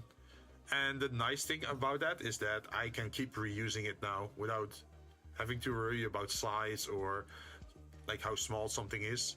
And we can even change the color of the wood. I do want to add it to my asset library. I haven't been able to at the moment. But these are the materials that I made before. And once I'm done with this project, I'm just going to add those materials to my asset library. So if I ever want to use them in the future again, I can just add them. Like this is my model that I can just easily put into any scene that I want. And then I also have the drinks, right? But these aren't all the drinks. Why is there only the first 7? Where's drink 8 to 15? But yeah, that's something I have to do more as well. And I haven't added the other objects like the knives and the kitchen utensils because I wasn't done with that yet. But I think this is an important first animation to do, so we can start doing more in the future. Like you can make a YouTube short animation where I'm just cutting lettuce, or I'm cutting spring onion, or maybe I'm frying something in a pan, or like those funny small animations, right? Or you just hit someone in the face with a frying pan, like silly stuff pretty much. But we're just starting with this one. Let's see, where was it? I was in the 3D viewport. Oh, no. Ah, nice! You were faster than me. Nice hit, nice hit. Yeah, that's the sound effect. If you ban someone on my channel, it actually plays that animation. Nice. Yeah, it's a mix between Super Smash Brothers, where you do a knockout, where you hit someone off the platform with the baseball bat, and it's also KO from Street Fighter.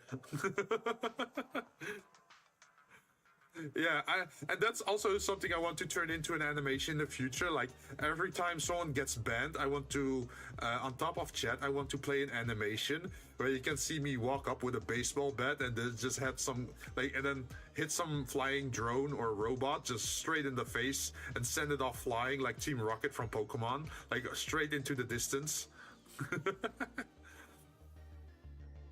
But yeah, that takes a lot of time to make, right? Like, okay, a baseball bat asset is easy to make. I could probably pretty easily make a robot kind of design, but to animate it, that suddenly becomes way tougher. But someday I have to dive into that, right? I remember saying it last year that I really wanted to start doing animating stuff. I think the animation will take a while. Yeah, definitely. But we just learn a little bit at a time, right? We just have to take small steps. And I think what you're doing is very cool as well. It's like you're going into the sculpting, right? It seems like you're very much focused on the sculpting, like the modeling itself of humanoid figures. I see you're putting a lot of time and effort into mastering that. And I have been avoiding that entirely. Like humanoid shapes, nah. I only make objects. I make knives, I make microwaves, pans, that sort of stuff. Someday, if I mastered objects in every shape, then I'm willing to look at bodies, yeah? But before that, I feel like I should first master the simple shapes, because bodies are so difficult, right? There's so much detail to it. Hey, Emali Sketches, how you doing? Welcome. How are you? I'm doing pretty good. We're doing some 3D today. We were figuring out the problem with animation. Also, let me know if the music is too loud or not. Wait, I can shout out, right? Let me shout out you as well, because you're also an artist and you're also active as a VTuber. I think you wait, you do label yourself as VTuber, right? Or not?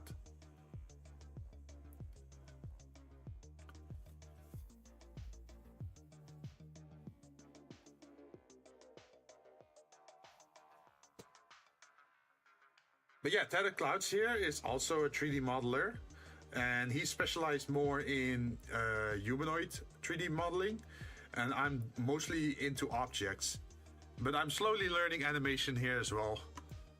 And that's what I've been showing off for a bit. So as you can see, I am trying to make this walk animation, and then I want to stop. But you can see that only the legs are sort of correct now, but I still have to fix the hands, because the hands just suddenly stop, like very abruptly, right?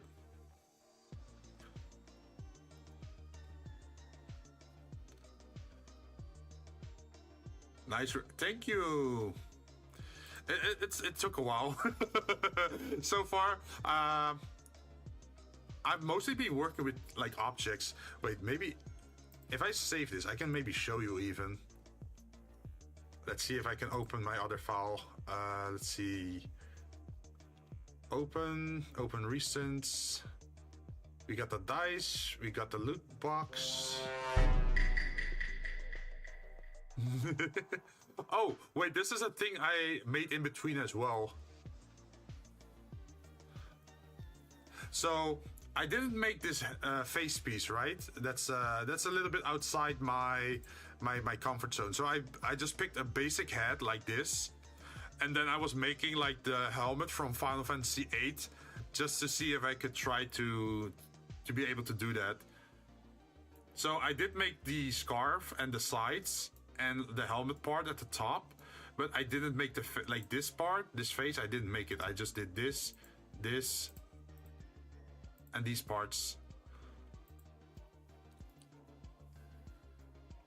So I have not been just been lazy. I did try to do something in between.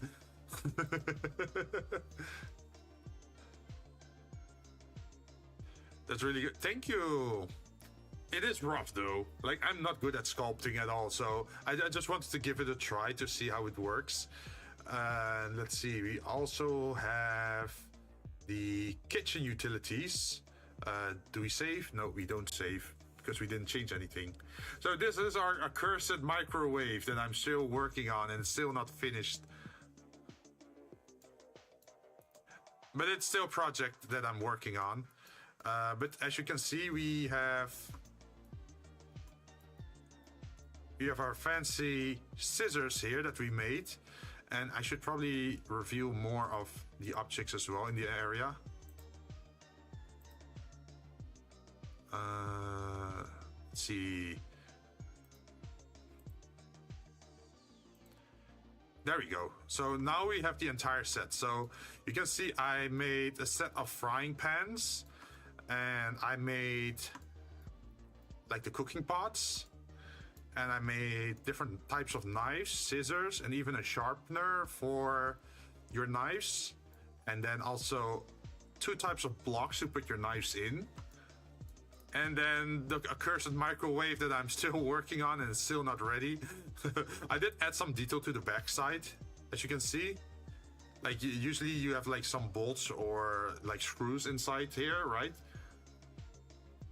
But this one is definitely not ready. Let me show you off. Like, I actually made these assets smart. So what you can do is, like, if you grab this thing and you move it up, you can actually increase the size of the pot. Like, if you want the low pot, you can do this. Or if you want the tall one, you can do this. So you can even morph the size of the... let's see, where is it? Yeah, you can morph the size to make it bigger. I'm not sure why this one isn't working at the moment, but... let's see, can I do this one? Yeah, there we go. So you can make a bigger pot. And then we can also increase the height. So you have like a huge pot for like a homeless shelter or something. But yeah, it's things that I want to add to my animation. Like at the moment we're just doing the walking animation and trying to roll dice, right? But in the future I think it would be, please just make tutorial videos. I can try, but I feel like I'm not good enough at Blender to instruct others how to do stuff, right? Because I'm still on my path of learning as well. And I feel like if I make something in a way that's not ideal or not the proper way, then I'm teaching people the wrong methods to this, right? Because there's so many talented people out there that are way better at this than me. But yeah, this is just stuff that I made, and the idea is to use these together with my model so I can make an animation of me cooking, for example. So I can like cut meat or I can cut vegetables and then throw them in the pot to make some fancy soup. It's hard to teach, much better than nah. We are each on our journey to learn more stuff, right? Did you see my post on Twitter? Let me go look. Is it Blue Sky or is it Twitter? I am curious. Is it about the hand that you made? Oh, you have both. Okay. Let's see. Am I following you on Blue Sky? I should be. But I posted texturing edit. Ooh. So do you go under Tatted Clouds there or Tatted Kumo? I can send you. Well, if you send it in the chat, it's probably gonna time you out. But you can DM it to me, like on Discord. Let's see if I can find you. People. I'm a mod. It's risky still, right? Because I just have my how do you call it? I have my bot enabled that nobody can post links, right? So I'm not sure if it's gonna trigger on you or not. I'm a little bit afraid. I have never been in a situation where someone with mod rights would be trying to post a link, so I'm not sure how it's gonna react to that.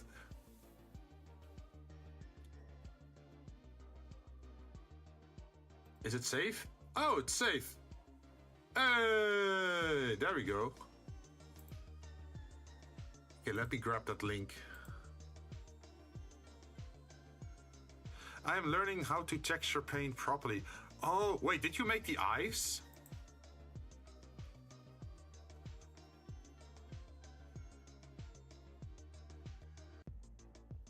The eyes look really nice. And you did that in Blender itself? I made the eyes and everything. Oh, I'm still how do you call it? Sort of old school, I guess, what you could say. Wait, let me show you how. Let's see, Photoshop. Like I'm not that good with texturing inside Blender itself, right? So what I usually do is I make the stuff that I need for Blender inside of Photoshop or a similar program, right? So let's see if I can. Where is it? Is it for this one? Photoshop. Can I turn it on? Will it capture then? Hello?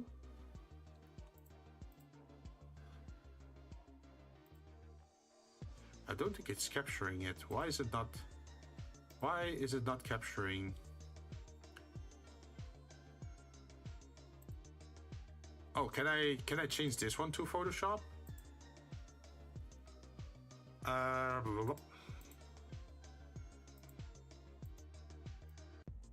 Oh, this semi-transparent. I need something dark. Like, I'm not good at eyes, right? But what I thought was a way is to use, let's see, something like this, and then that's too bright. Okay, so we just have an eclipse, right? And then you can add a new layer on top of it with a clipping mask. And then what people did was, I think they added, how did they do the gradient thing again? Let's see.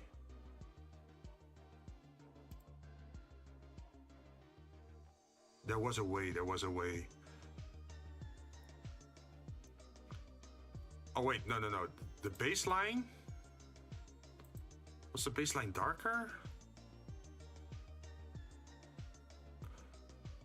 And then lighter on top?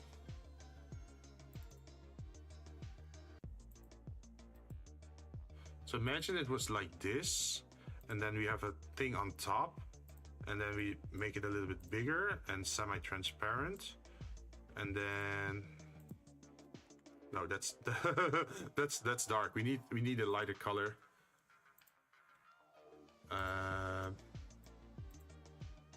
Does this work?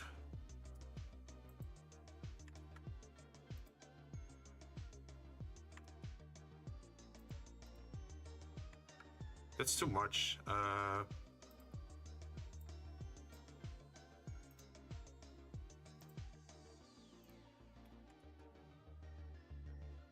What was the planet way? The planet way was... I'm not sure if the brightness was at the top or at the bottom. I think it was at the top like this. And then they added another layer on top of that. And they did the dark shape, I think.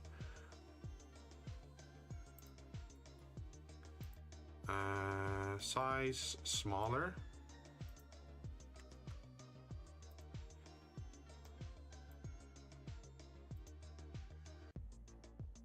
Add mask.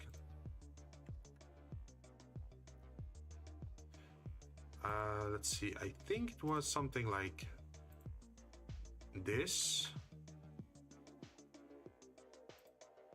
And then they changed the size, I think. And then they erased part of it again, I think.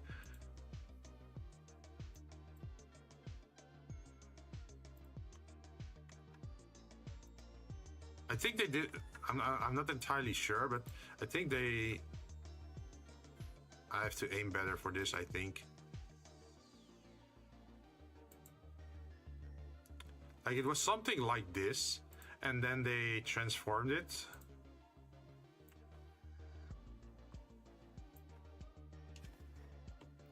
I think like that. And then I forgot like how to do the rest. But I do know is, let's see, they used a blur, I think. Was it Gaussian blur? So you can add the blur effect, right, to this to make the lines less sharp. But I'm not sure how they did the steps after this. Like, Cloudnut had like a very specific eye method thing, right?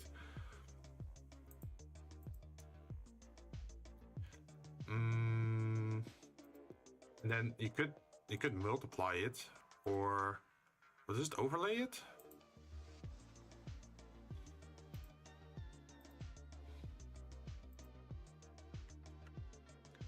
Like you definitely had to do something more to that, right? But I remember seeing some kind of tutorial on how you could like add some very nice eyes. There's so many different ways of making eyes. Yeah. So what I would do is probably just make it in Photoshop like this, or follow a tutorial, and then export that texture, and then import it into Blender, and then just apply it to the eyes that way instead of having to make it in Blender itself. Because you have a little bit more options in your tool set when you're working from Photoshop, right? Wait, let me look at the reference again. Let's see, anime planet eyes.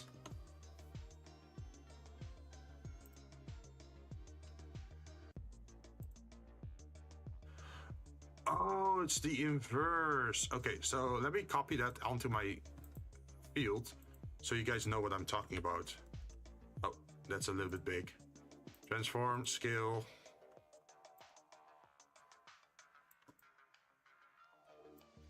Over there. Okay, so what they did is apparently the bottom layer, this one, has to be dark. We can add that by doing a gradient, and then we make it a radial gradient, and then we reverse it. And then how do you scale it?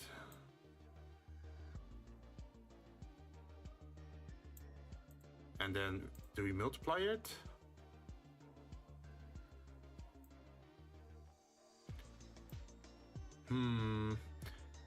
It's more elongated, I feel, in that one compared to what we have. Wait, what? Instead of the gradient, we use inner glow, and instead of inner glow screen, we use multiply, and then we use a dark color like that, and then we add the size, so we get that effect, and then we can add some choke maybe as well.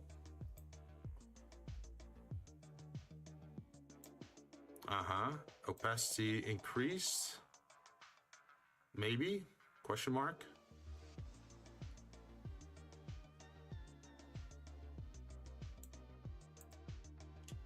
And then the other one has to be lower,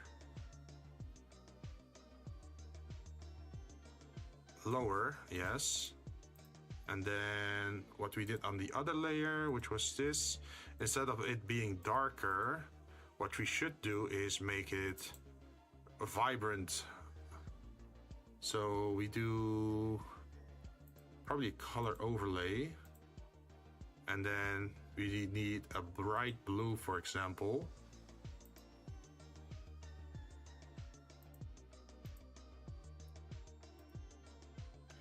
And then we need, what was the other one? Not inner shadow, inner glow. And then from the center, and then that color has to be even brighter.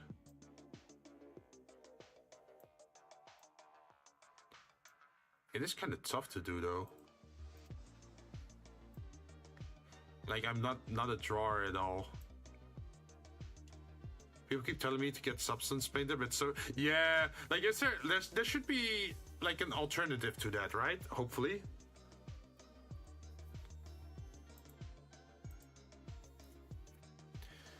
Wait, what if we, instead of do this, we have outer glow? Is that possible?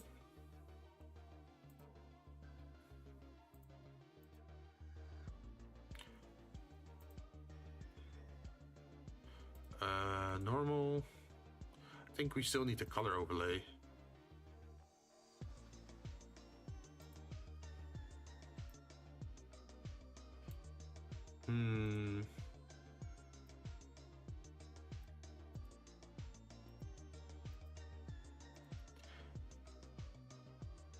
No. This one should still be darker.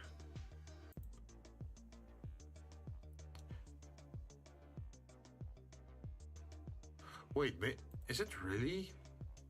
Wait, what if we just make this one darker, and then instead we add a new shape, and we say the shape is gonna be, it should be darker.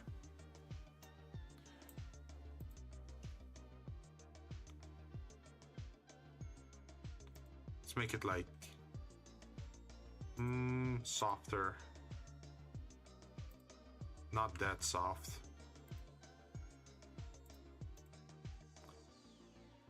Yeah, maybe we should do this, and then we transform it, scale, make it smaller, and then let's see, what was the other thing?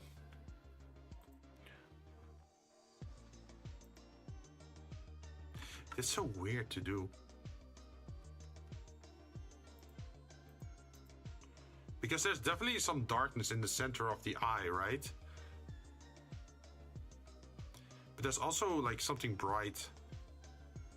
And I'm at the moment just working with different layers just to try to imitate it. But maybe it is the blur, the Gaussian blur again, that makes it a little bit softer. So maybe that's it. And then the top side of the eye should be darker as well. Like there should be less glow there. So what if we turn this into multiply?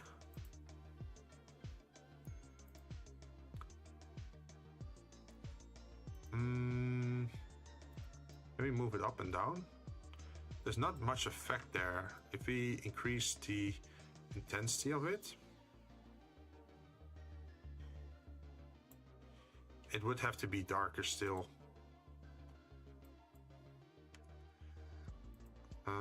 Softer?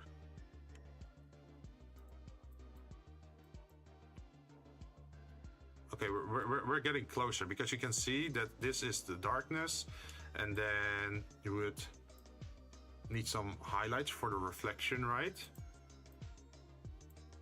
On top of it. And then we got something here, and then we make it smaller, and we have something, it has to be even smaller than that.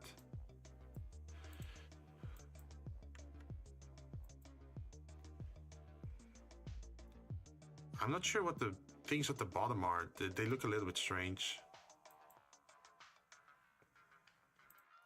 And then just need a ball like this. Wait, we need a stricter ball like this, and then we feather it, or no, blur, Gaussian blur, a little bit more, and then we edit it, transform, scale like this, and then we rotate it, rotate. Something like this.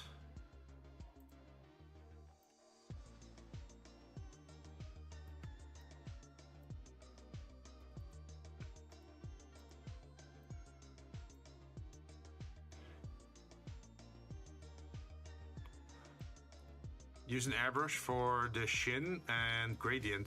Oh yeah, but my brushes aren't that good in this program. Hey there, demons. It's me. Hi there. Your boy. So I could lower the effect a little bit. So maybe you can use overlay. Would that work? Oh, overlay would look nice for this one, for this part. Instead of like the bright white, right? Wait, if we make it small, we're just doing a little eye exercise to see what it would look like if we try to make eyes.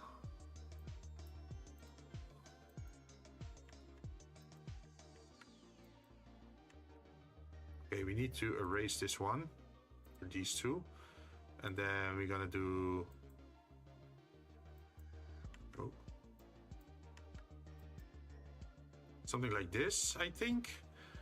And then we still need that little dot at the top, which we can use this one for. We can let's see. We can just duplicate this layer and then put it at the top over here.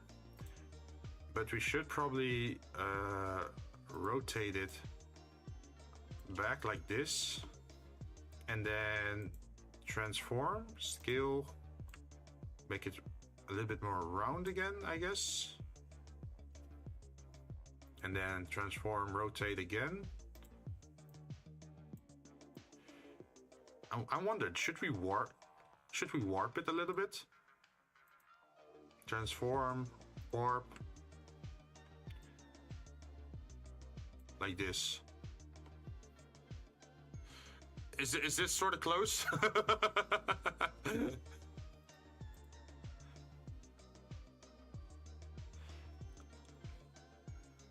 I feel like maybe I should lower the intensity a little bit.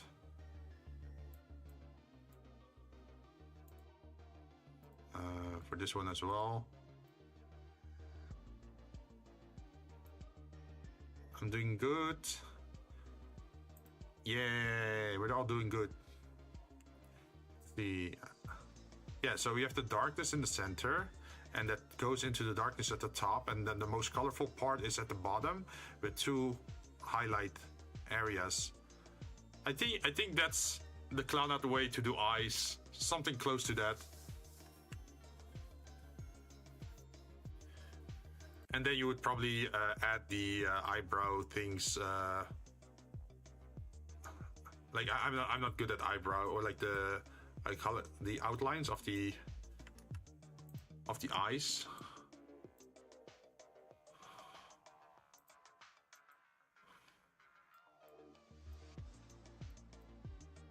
Like something like this.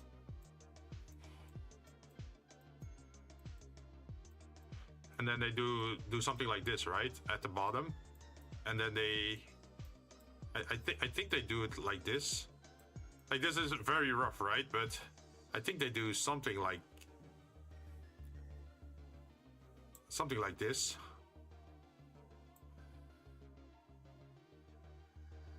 Well, it depends on the eye shape, right? Because the eye shape can give a lot of character to, well, personality to a character. Like, some have sharp eyes, some have soft eyes. Oh, that's a little bit. Where's the good one? Is it this one? No.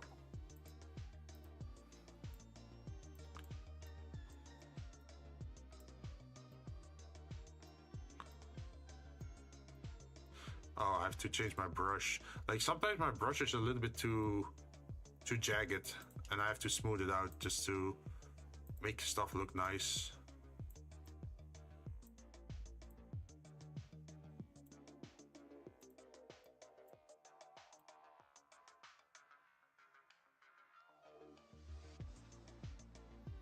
I think they do something like this.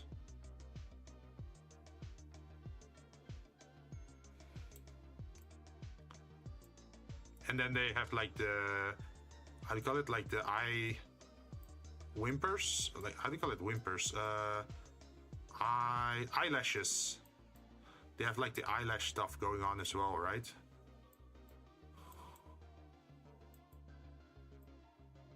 Something like that. Again, I'm not an illustrator, I'm not an artist like that, but this is what I remember is like what artists tend to do.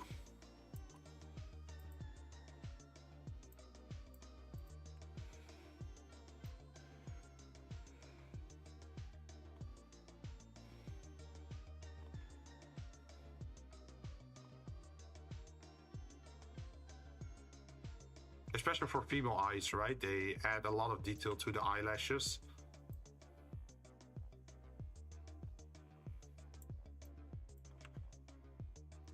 My eye brushes just like my eyebrows or like eyelashes just suck, but something like this. It's best if it's thick lines. Oh, okay. So no soft edges, pretty much. Oh. Like this. I guess that makes sense because, hey, anime is strong lines, right?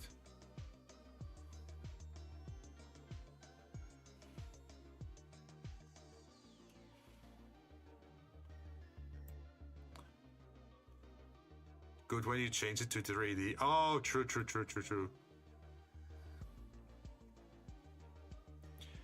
But yeah, you have these eyes, and what you can also have is...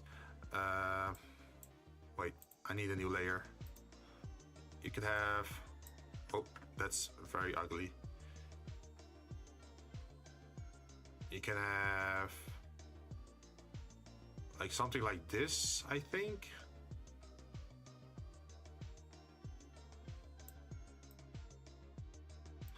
Like you have a different styles of eyes, right? Yeah, you also have those very sharp eyes that just go like that, and then they already go back around here, I think.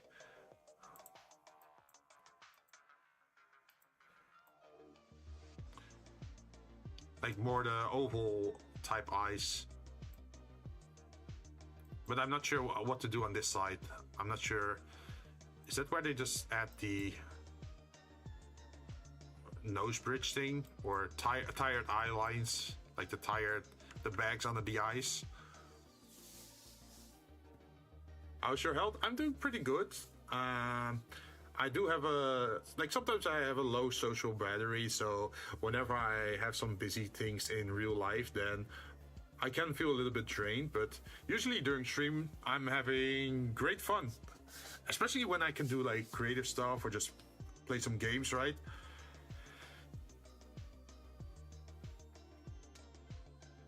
But yeah, this is, I think, all I remember from doing the Clown at Eyes, and well, I never do anime characters at all, so I never actually have used this for any project so far.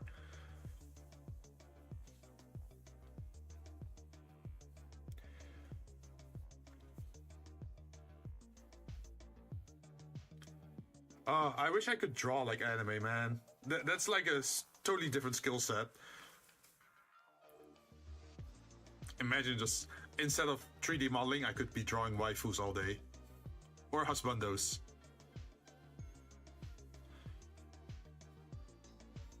But yeah, that's the idea pretty much. Drawing 2D is... Wait, what's happening? Wait, which...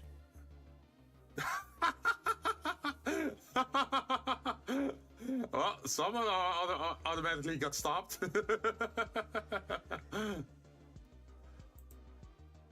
But we were just doing the eye thing. But that's not our main thing. We are actually doing Blender.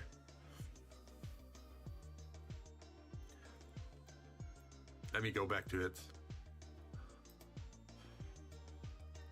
So yeah, this is more my specialty.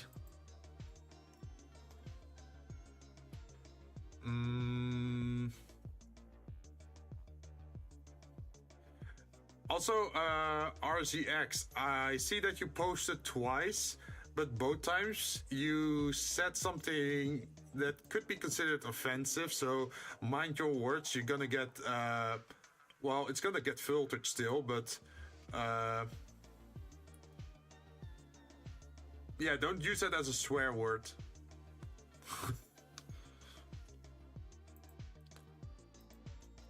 Let's see, do I have anything else? Oh yeah, I had the, let's see, where is it? Fruit bar drinks? No. Where's my other thing? Because this is kitchen utensils, right? And I had more. Let's see, the office, accessories. No. Oh, is it this one? Snacks and drinks. Save changes. No, because we were just playing around, so don't save.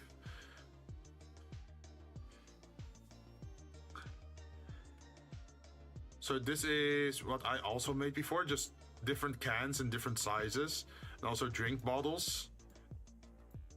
So that's also very useful. I even made my own Photoshop logo. This is Terratonic 42. That brand does not exist at all, nor does Nebula, but I needed some prints on my cans so it looks nicer. And then I can also do that on the bigger cans. The glass is not that good because I worked on the glass later on, and in the newer files I have a better glass material, so I should actually go back and probably change this as well. There is also, let's see, the cutlery, I think. Where is it? Ba, ba, ba, ba.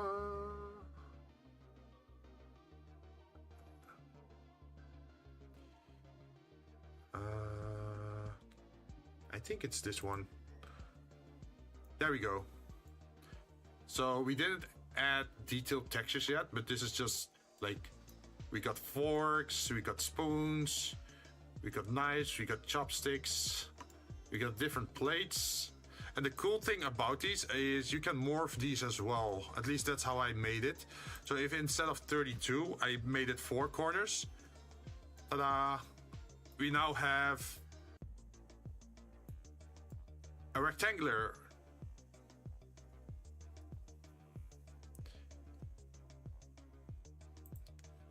And we can just add corners. Like if I want 6 corners, I could do that as well.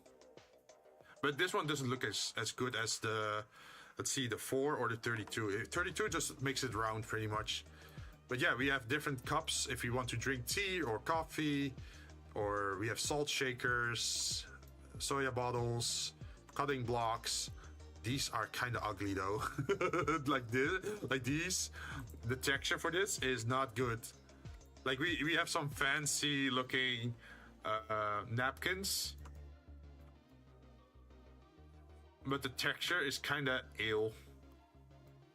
That's not good. And of course we have our drink shaker. That's very important as a bartender.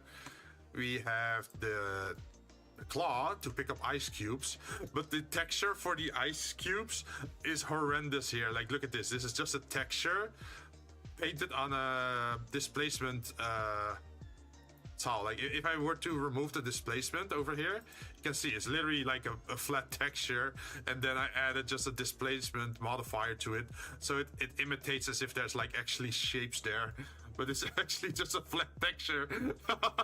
But it works for like a long distance away.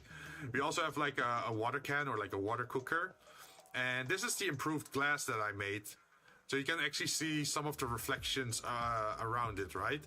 And that makes it look so much better than what it was before. And then also something to put the frying pan or the cooking pot on, so it doesn't burn your table. But yeah, these are like all the assets I still have to add to my asset library. And once I have added them, then I should be able to use them in different animations. Like even if it's perfect for like those short YouTube animation, YouTube shorts, right? Where you can just do an animation of you drinking coffee or tea, or I don't know, pouring water, putting down your plate, or like small things like within 30 seconds, 15 seconds, or like, well, up to a minute, I guess. But yeah, these are things I could then use in animation. But I still have to do the kitchen. I have no kitchen background. I have no bar 2.0, so there's still a lot to make before I can actually do that. For the game table, it's not that bad because, hey, we don't need a background for that. But if you want to do a nice scene where you're sitting on the sofa reading a paper, and then you reach forward to go grab your cup and drink it, I think that could be a funny animation. At least it showcases like your skill set, right? That, oh yeah, I can do this kind of animation. And that's when it starts to get fun. But up till that point, we are... where is it? Back to our dice animation. Do you want to change this? Nope.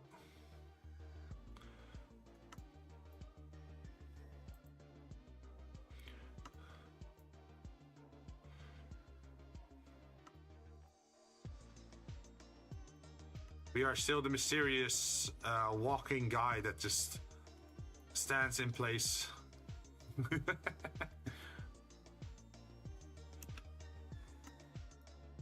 But yeah, the idea is like we move closer to the table, grab the cup, grab the dice, and then do the throwing animation. I think it would be something what I was thinking about, because I saw someone else's channel, would be an animation for tarot cards. So imagine you have like this this table again, but instead of throwing the dice, it could be drawing random tarot cards, and then it showcases it for the person that drew the tarot cards. Like if you do the redeem, it would show like 3 cards, and that could be like bad fortune or like good fortune or something like that. That could be funny as well. Oh, finally finished my hands. Nice. Did you post them online somewhere?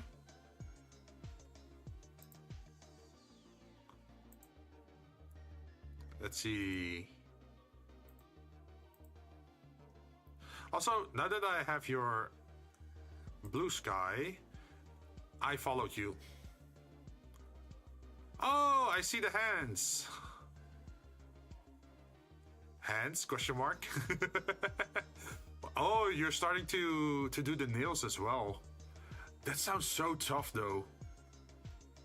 So I'll tell you this. So on my model, right, there's a very specific reason why I'm wearing gloves.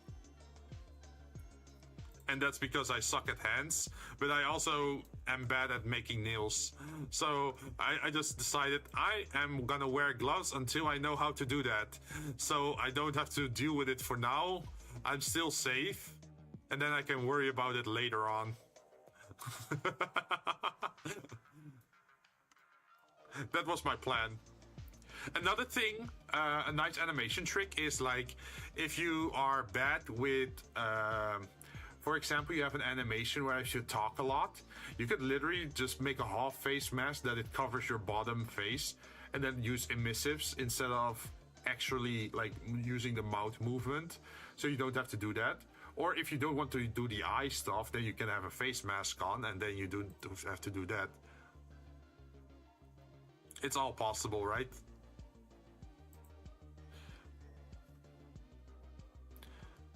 I do think like your scene changes dramatically if you start adding lights. Like this is pretty calm. Like, well, it's pretty cold, right? There's no warmth to it, and my skin tone is pretty meh, pretty grayed out, right?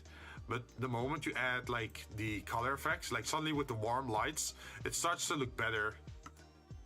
Like you have some highlights, some shadows, and it starts to look better like this.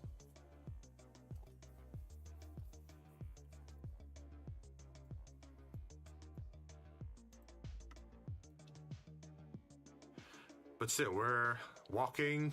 Why is my thumb exposed like that? Wait, why is my thumb like that?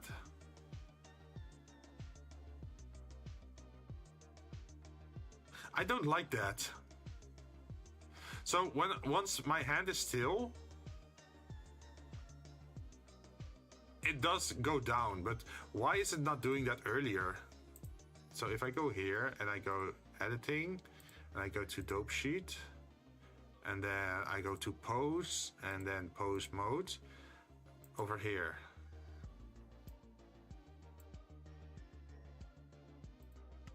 That's so weird.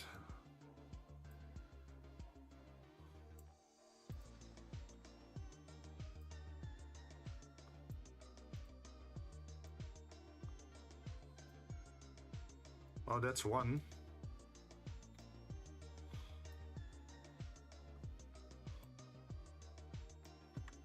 Wait, what?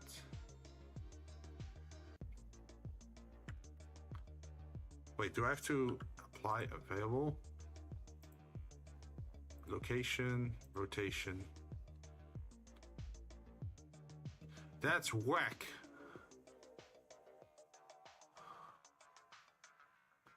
Why is it why is the thumb out? I hate that. I don't like it when the... Hey! Honey, it's been a while. How are you doing? Hope you're having a good time. I'm suffering in 3D modeling here.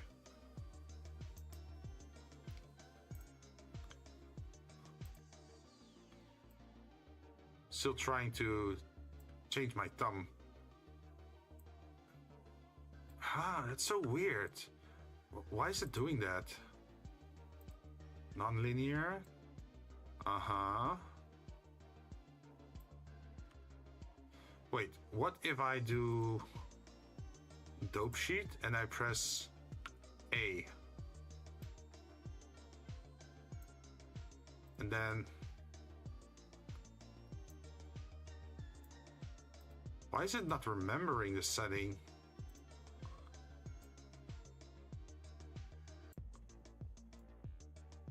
Like even the hands are like totally exposed in a weird way.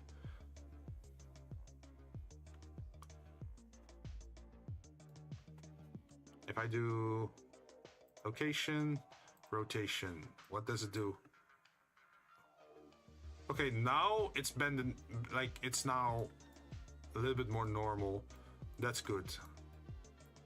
And then I should do that on the other side as well, so I don't look like a weirdo.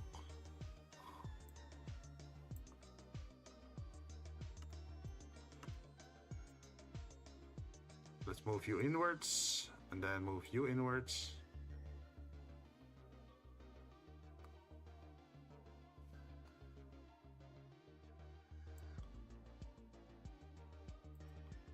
Let's see, I'm gonna press I to location and rotation, and let's see what it looks like. Okay, that looks fine. So now we can do this one as well a little bit. And then we're gonna do the same thing, location and rotation. And then we should probably head towards the fingers themselves, because who walks like this with like totally stretched out fingers, right? That's not natural at all. So we're gonna select all of these and then go back to the first frame. We should probably use local and then use the red one. Oh, that's bending our fingers in the wrong direction. We probably want something like this. Hey, Doom Eternal, how you doing today? Hope you're having a fine week.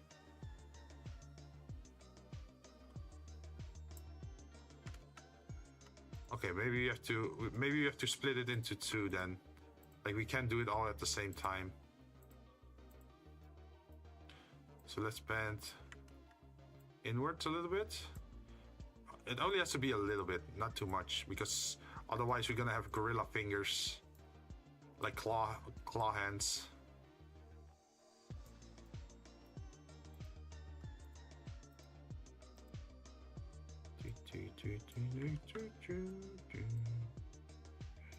There we go. Maybe we can change this one as well.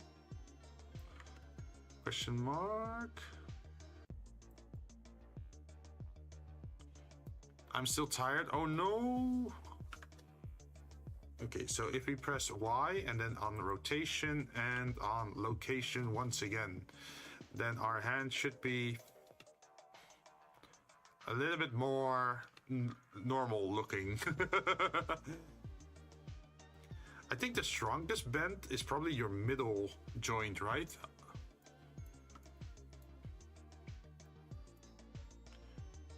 So you can literally like imitate this, right? So if you stand up or if you sit and you just let your hand sit next to you, how does your hand look, right? So I think from your knuckle to the first joint, it's usually straight and then it bends, I would say maybe 10 degrees. So from this one, I have to bend it 10 degrees in this direction. So -10. And then the fingertips would probably be even less, right? That's like 5 degrees maybe. There's a very small amount, but not stretched out, because like fully stretched out fingers doesn't look right.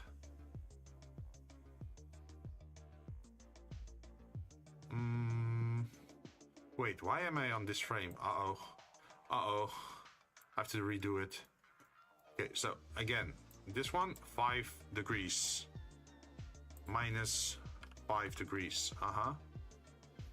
And then for this one, we said it would be minus 10 degrees. I'm not talking temperature, by the way. By the way, could you recommend a film or series for me to watch on Netflix? Because I'm bored as hell. Have you ever watched Castlevania? Are you into animation? Because the first Castlevania is really good. And I think it's on Netflix. Yeah, it's a Netflix original. I haven't watched Nocturne yet, so I'm not sure if it's any good. But the first one was nice. But it is kind of gory, so be warned. If you're not good with bloods and guts, then maybe skip that one. Let's see, what else did I watch? There was some altered carbon, I think is what they called it.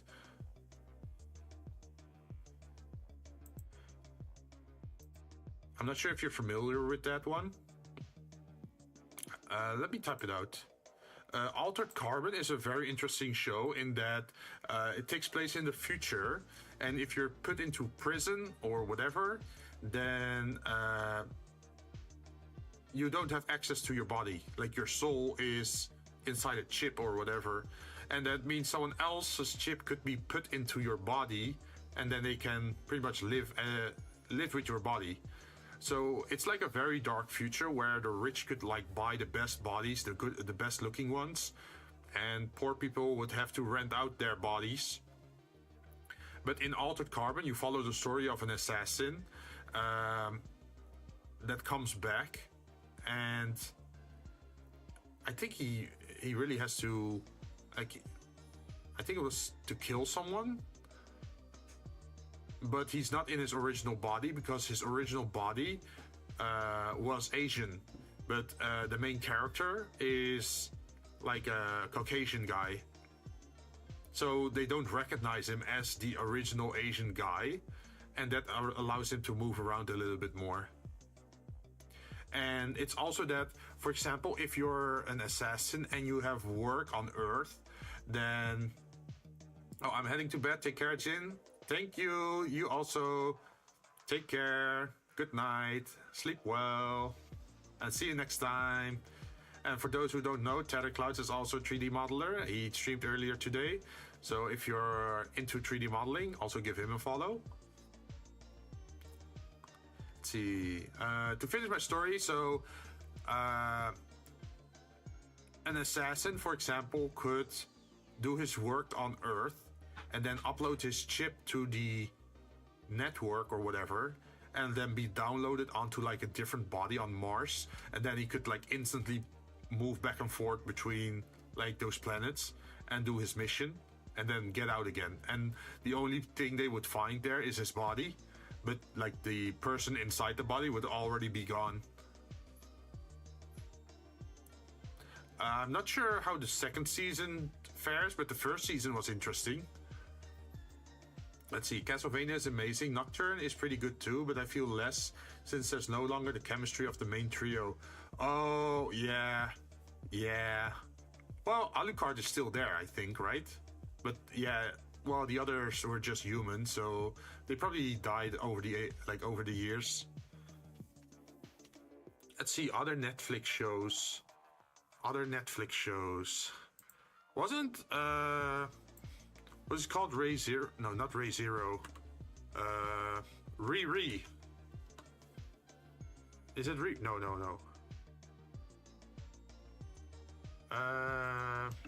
What's it called?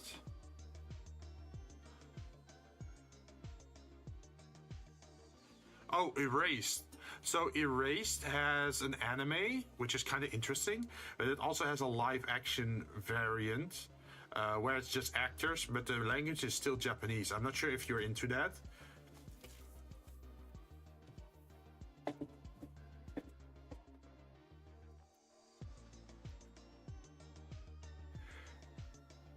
I'm watching Altered Carbon right now. Oh, wait. Were you already watching Altered Carbon? Or did you just set it up because I recommended it?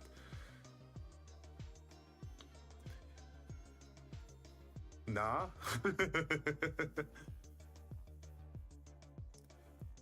It is definitely that whole cyberpunk futuristic vibe. So if you like that kind of stuff, it's a good watch. It might not be it might not be a 10/10 show, but I really enjoyed it. Like especially the vibe and everything going on. It felt very dystopian. So it was in theme with, well, a darker future, pretty much. Hope you like it. There is some like. Sometimes there's a lot of talking going around, but I think there's a payoff to that. Hopefully you like it.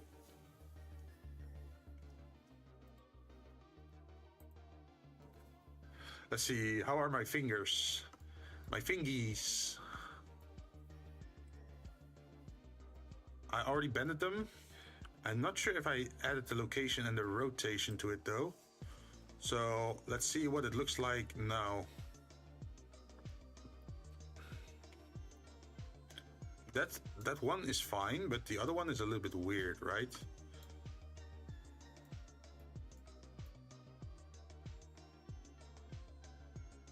I think maybe on this one we bended it a little bit too much.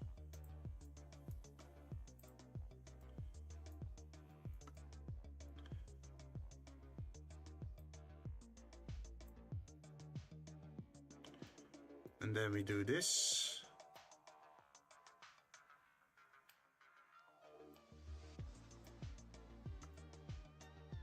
Oh no, I put it on the wrong frame again. I always have to move it back to frame 1 just to set it right.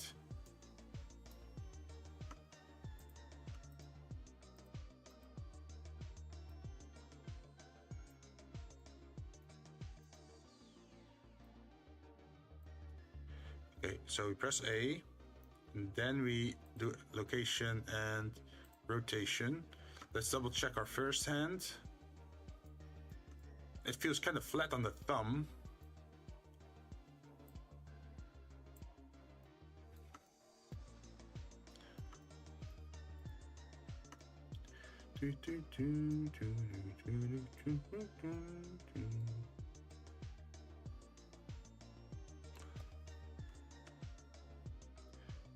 Location and rotation.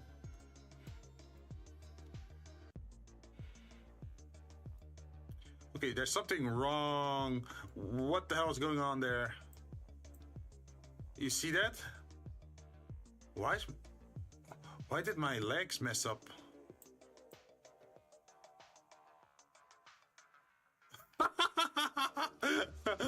I'm sorry to say this, but I look a little bit disabled there. What went wrong there? Okay, so start. Bad. What went wrong there? Like we were just moving the fingers. Oh, do I have to go all the way back just to find where the issue was? Wait. Instead of having to clean up this mess, what we could do... Damn, how did that get messed up that badly?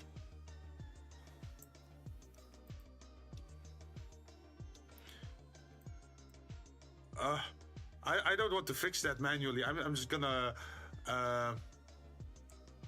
open reset. Don't save. We're just gonna reset. And then we only have to do the hands instead of... Where's this coming from? Oh no, it's saved. Okay, so it's correct in the second animation, but why in the first animation is it turned this weird? What went wrong? What happened?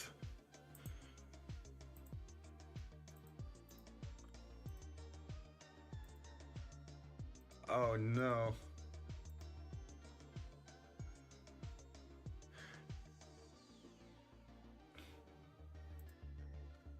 Pose mode. I wonder, where did it go wrong?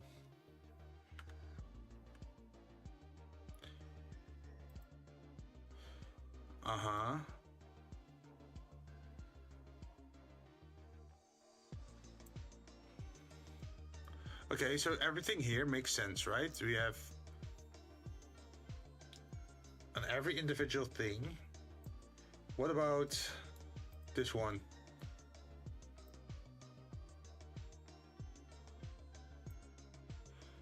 What happens if we move it?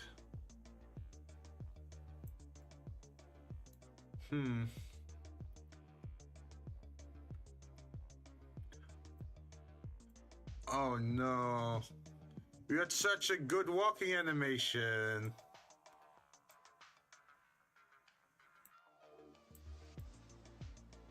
And now it's bending inwards. Why is that?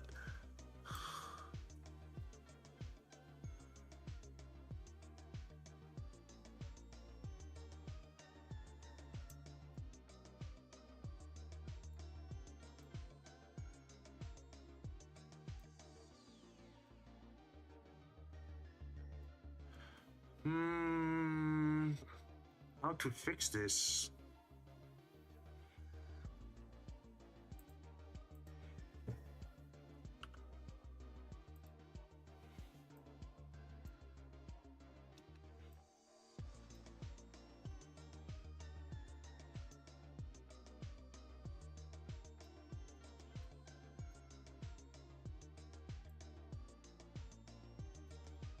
It does seem there's a little bit of a weird rotation here going on.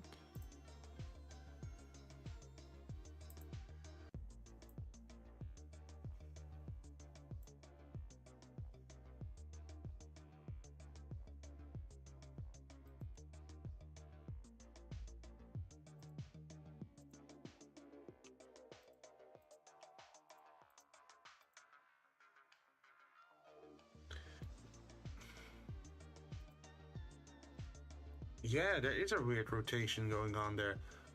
So even though it says 0 over here, that's not what I see over there.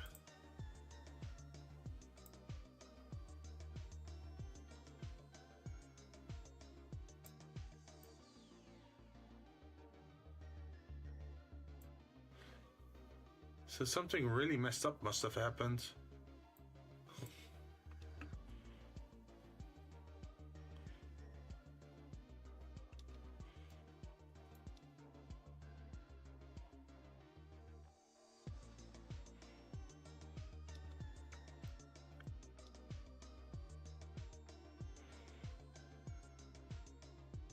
So from the side, it looks fine, right? There's no problem from here. But from the front, there's a big issue.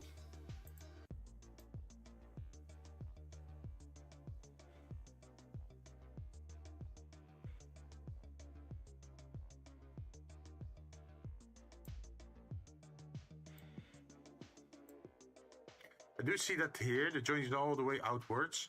For this one, it's pretty much not.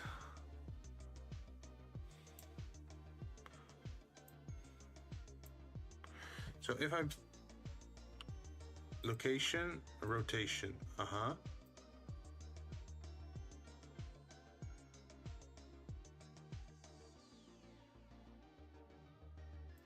So what if I pose, copy pose, and then put it to the last bit, and I paste pose, and then press I for location, rotation, yeah.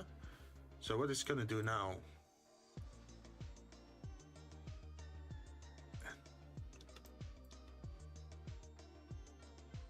Okay, there's definitely something weird here going on.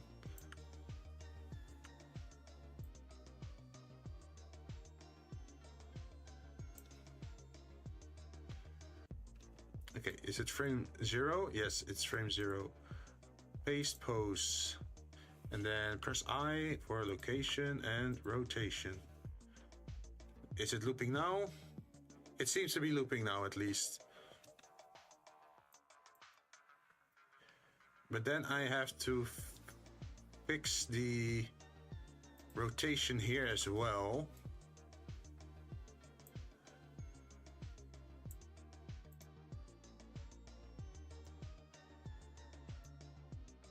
So it looks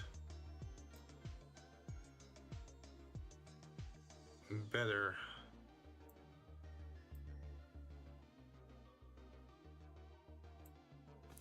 Okay, eye, location, rotation, and then we copy this pose again, and then we paste it over there. Location and rotation again, and then we also do it on the last one.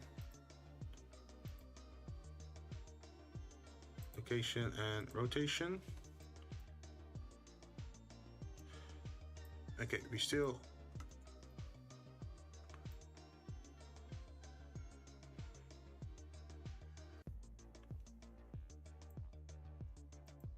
and then we have to move this one.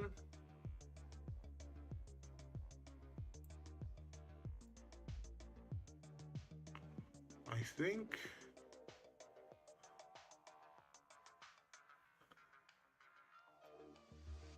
if I were to place it over there,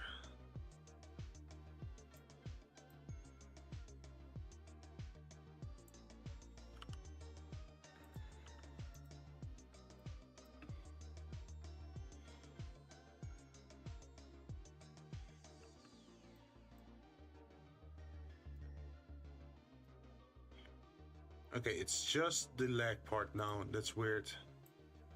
So this is straight. This is not.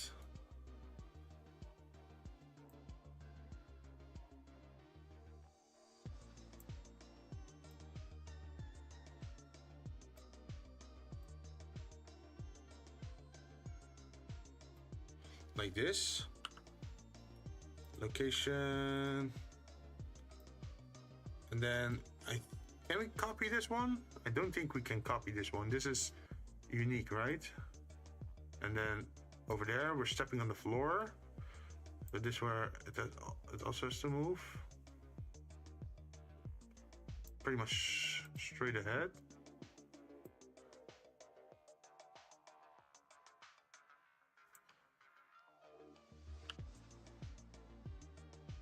Let's see, is there some action? Yeah, there is action.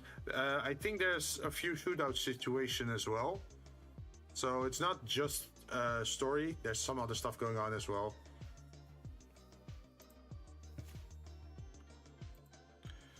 Let's see. Then this one has to rotate as well. Rotations.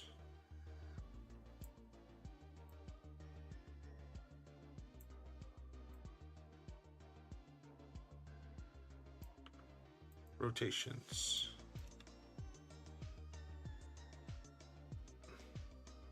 Okay, that looks fine from this angle. Now let's look from the side. That looks fine as well. But now it's probably gonna look wacky in the other animation. So let's pose, copy pose, and then we're gonna go back to the non-linear animation. And then we go over here and we say we're gonna start editing this one.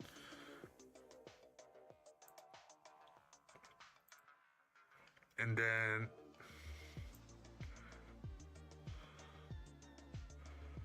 we should probably add paste pose.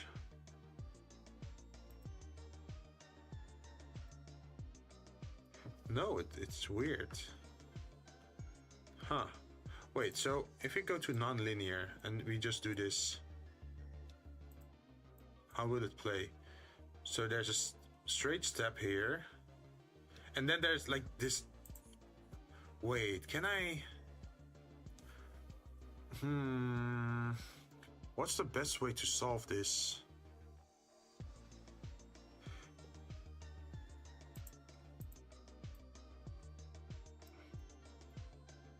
So there's this bone over there, and then it bounces suddenly in that direction.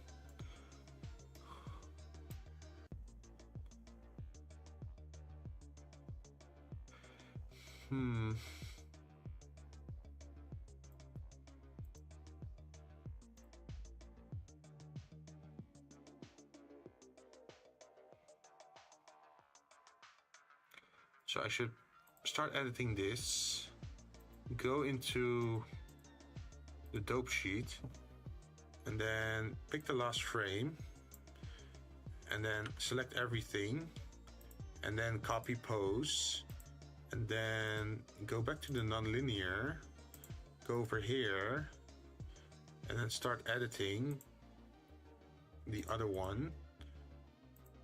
And then on this one, we should just pose, paste pose, and then press I, and then location, rotation.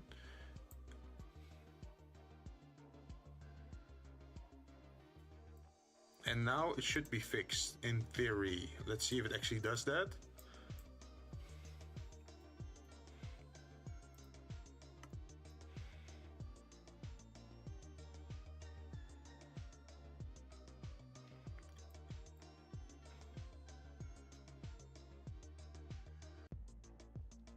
Oh, that last step is weird. You can see, okay, we have here a rotation. Makes sense. And then over here, bam! It goes in the other direction, as you can see.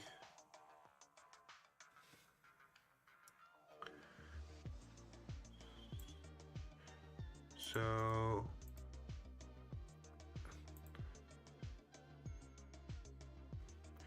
Shift F12. Okay.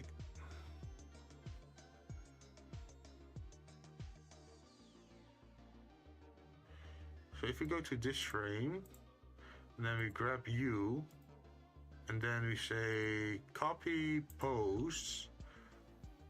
Now we go back to the nonlinear and grab this one.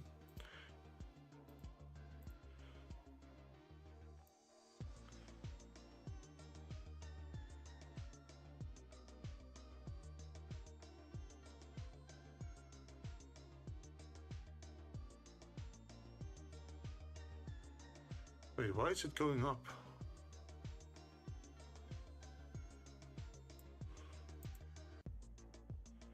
What if I do paste pose? That's not good.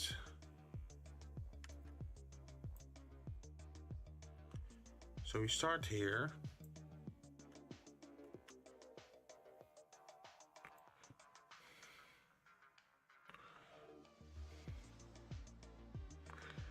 Why is it?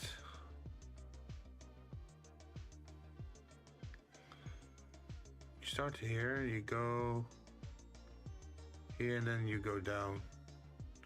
But there's nothing there.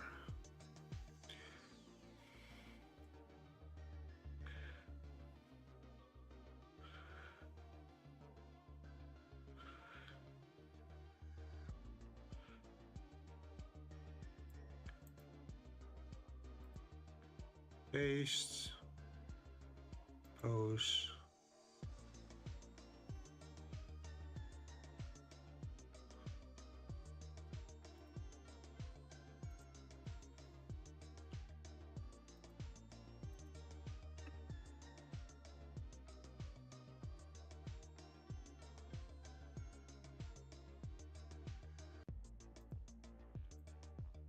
We go to nonlinear.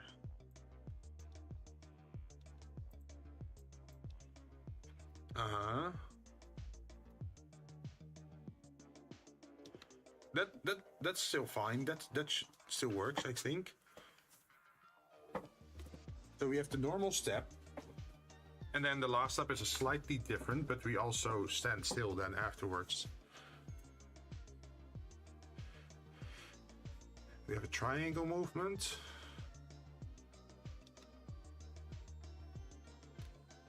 So the triangle is always like this. But at the last one, it just goes into like a Pythagoras triangle, which is weird. Why is it doing that?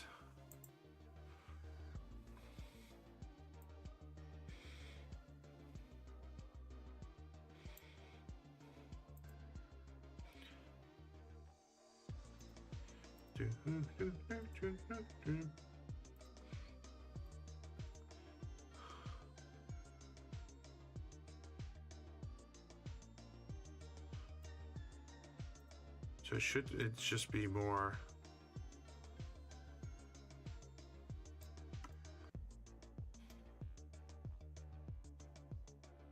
like this, maybe?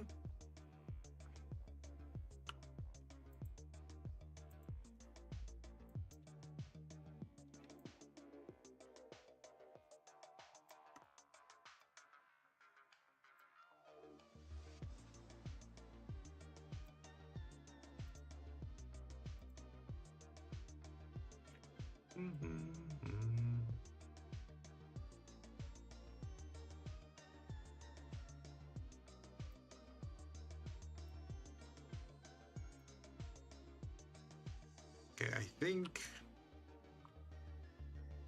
we do rotation. Let's see what it looks like.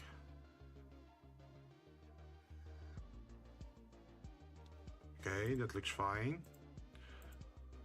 I'll just look in the big one.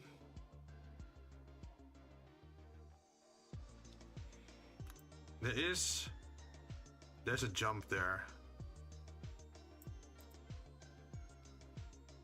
I don't like that.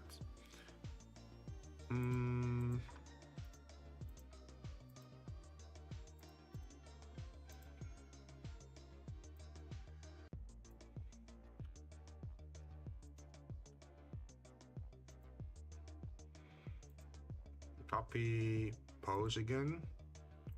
And then we go back into this one. We're gonna do it all over again until it's perfect.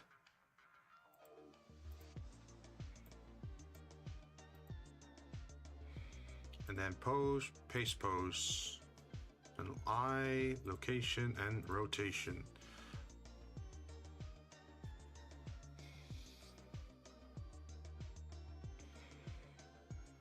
Okay, that looks fine.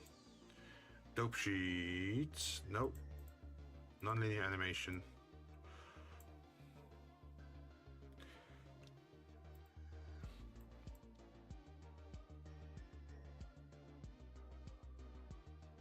Okay, yeah, that works fine. It's smooth and it works.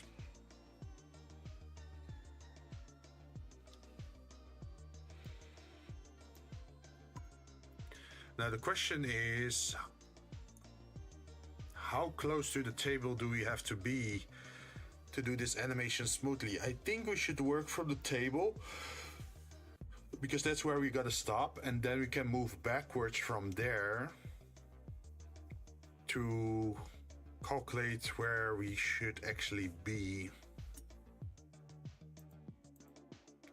So what happens if we do pose?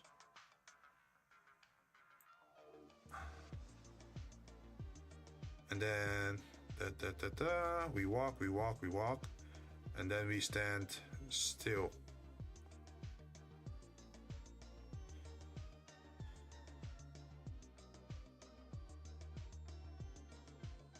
Over there. On frame 135, we should be somewhere around here.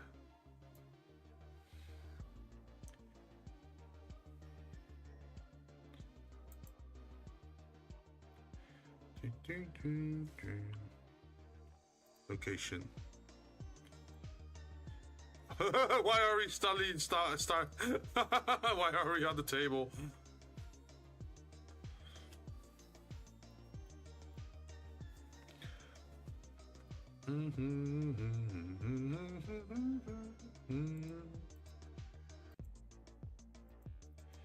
That's not where we're supposed to be.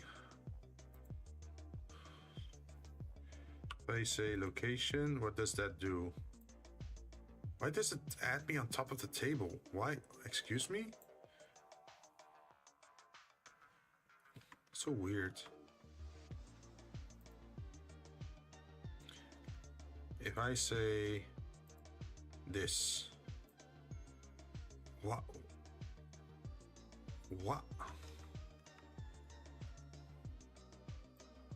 Wait, on 135, I want to be here, on this exact location. Why is it not allowing me to do that?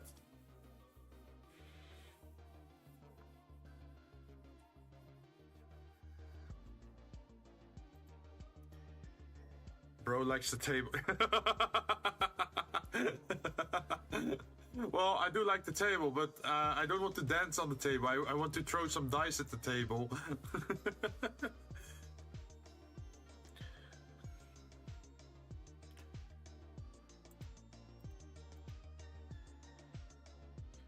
Yeah, see? Suddenly... Why does it turn to 0?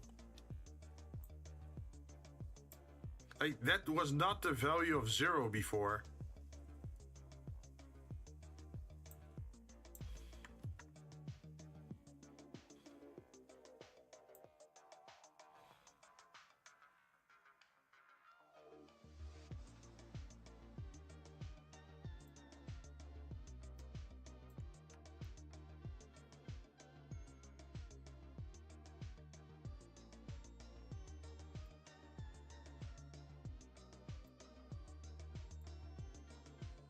Whack.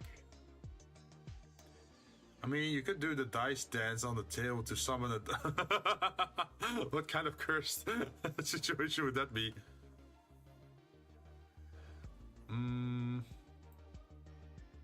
Like, we want to be around here. But the moment I move it away from this frame, suddenly it snaps just, I don't know, to the top of the table. Why is that? Oh! What happened to me? Excuse me. I became a monster from the back rooms, I guess. That's not healthy. I need help. I need a lot of help.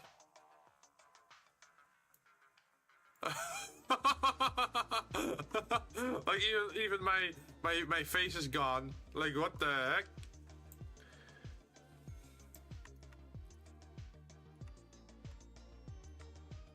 Yeah, that's not healthy. Okay, let's just delete this. But still, why is it over there?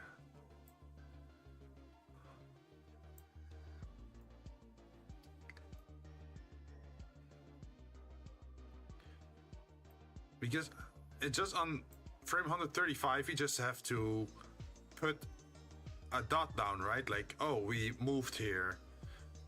But why doesn't it allow me to do that? What if I just use the X like this? What happens then? It snaps me there as well.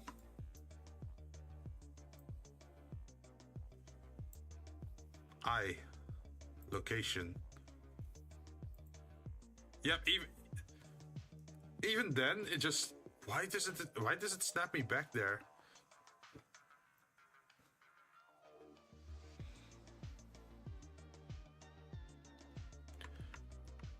Oh, this is too much.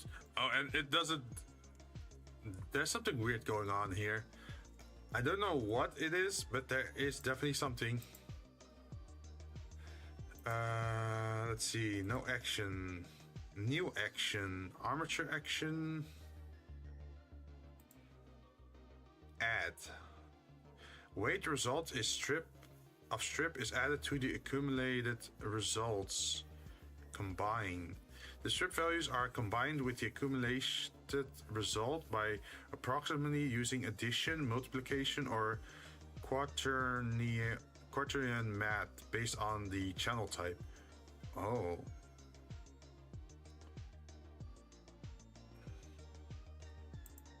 What if we do add new action?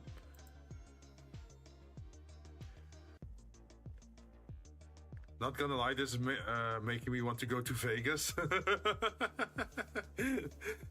Oh, you want to spend some money? You really want to roll some dice? Be careful. Las Vegas is there to make you lose money. The house always wins, right?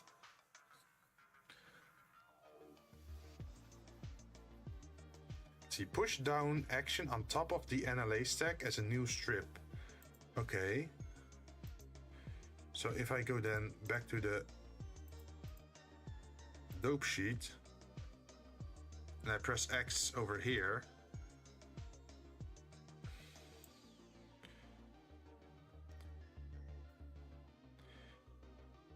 what if I do this over there? Just as a thought exercise, right? It just sticks to the thing. It doesn't want to move at all.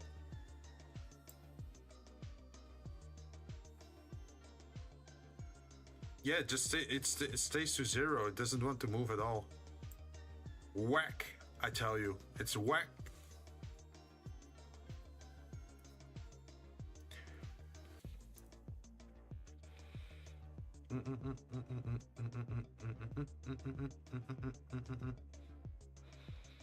I love Vegas. Last time I was there, I got drunk and somehow ended up on the pole. Still not sure, but oh wait, oh, you mean that pole? Well, did you at least get a tip? Did you get some dollars?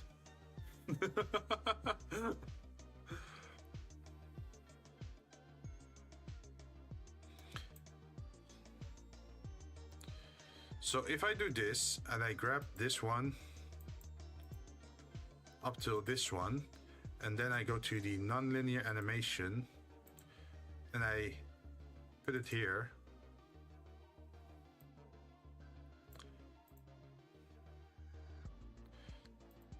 combine, no, add,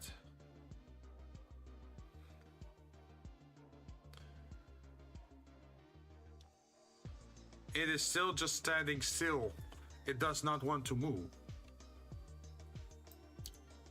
It is cursed.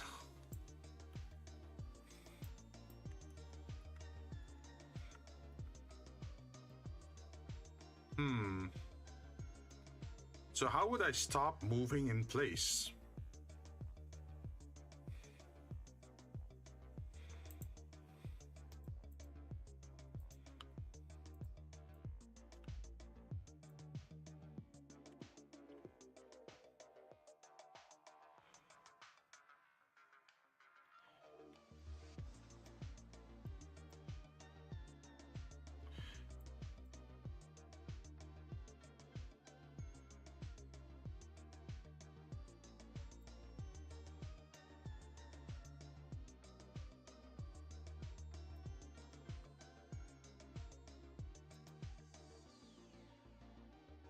Because at 135, we definitely want to stop, right?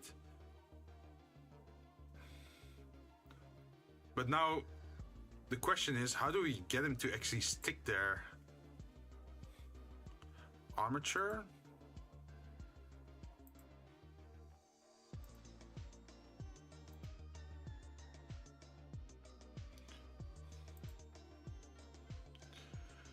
Bones. If you do this, then you snap forward. That's not it. We grab the pose and we do this. What happens then?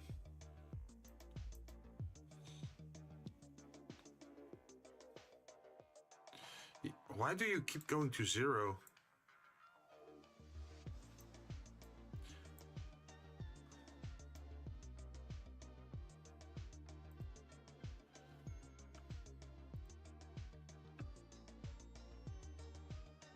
Yeah, look at that. I don't understand. Why does it keep snapping to 0? Also, why does it keep turning into a monstrosity?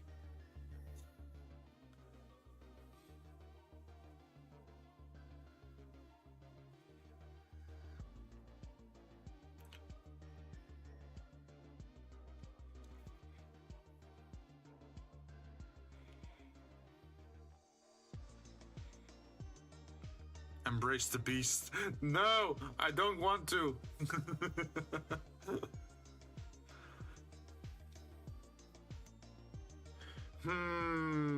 I think we're stuck for tonight.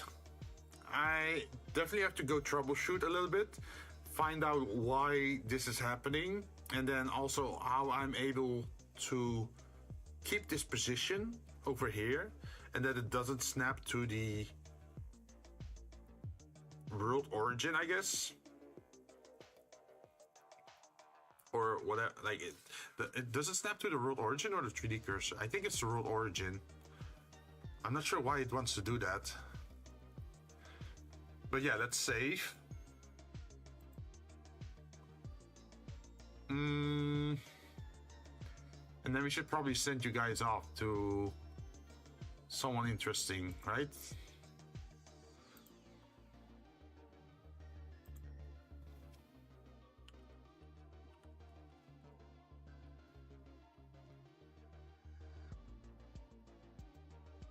Hey, White Fan, how you doing?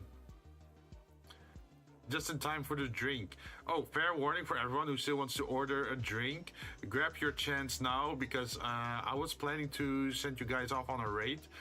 I'm stuck at the animation phase here that it keeps snapping to the world origin whenever I try to snap it to a keyframe.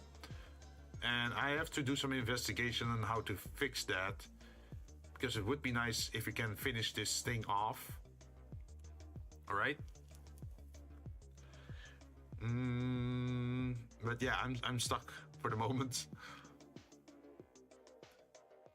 That sounds complicated. Yeah, it's a little bit weird. It's like we got our animation loop, right? So we got our walking animation, and then we stand still.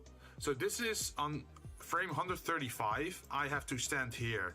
I have to make a keyframe, and then I have to go back in time to 0, and then place the person somewhere here, and then double check if the speed of the moving forward, if it aligns with what we're trying to do.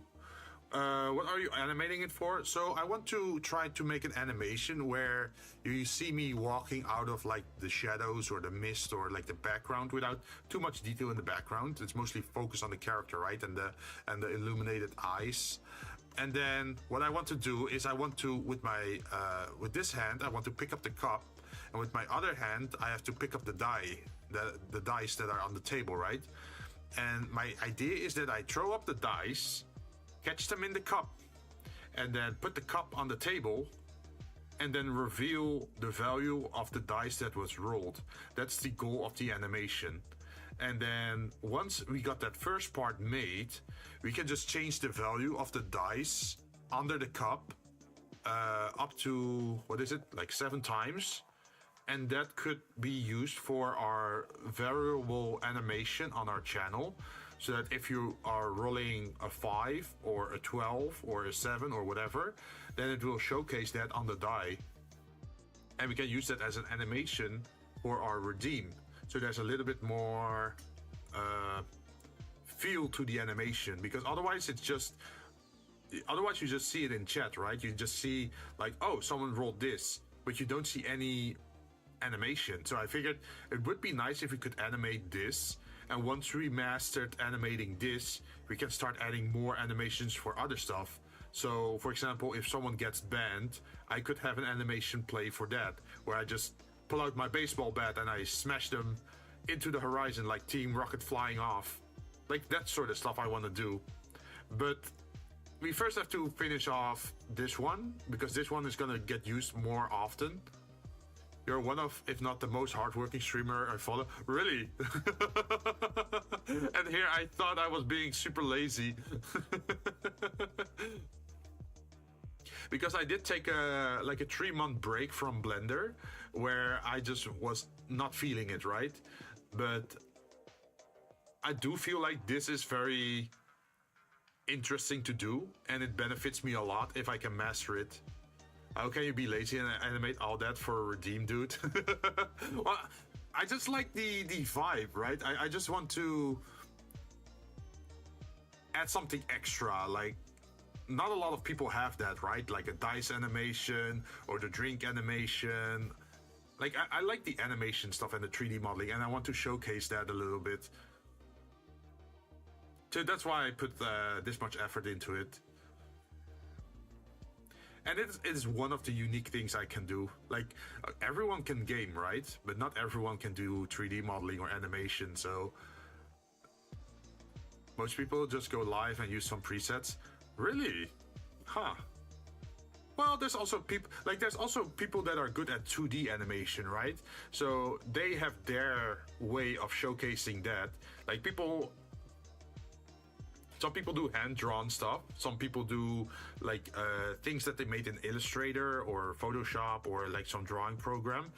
But I kind of suck at that. I mean, preset like redeems and stuff. Oh, yeah, true. But you can't really blame them, right? Because as a starting streamer, you don't have a big budget, you don't have a big following. Usually you're like a struggling artist or maybe a struggling student.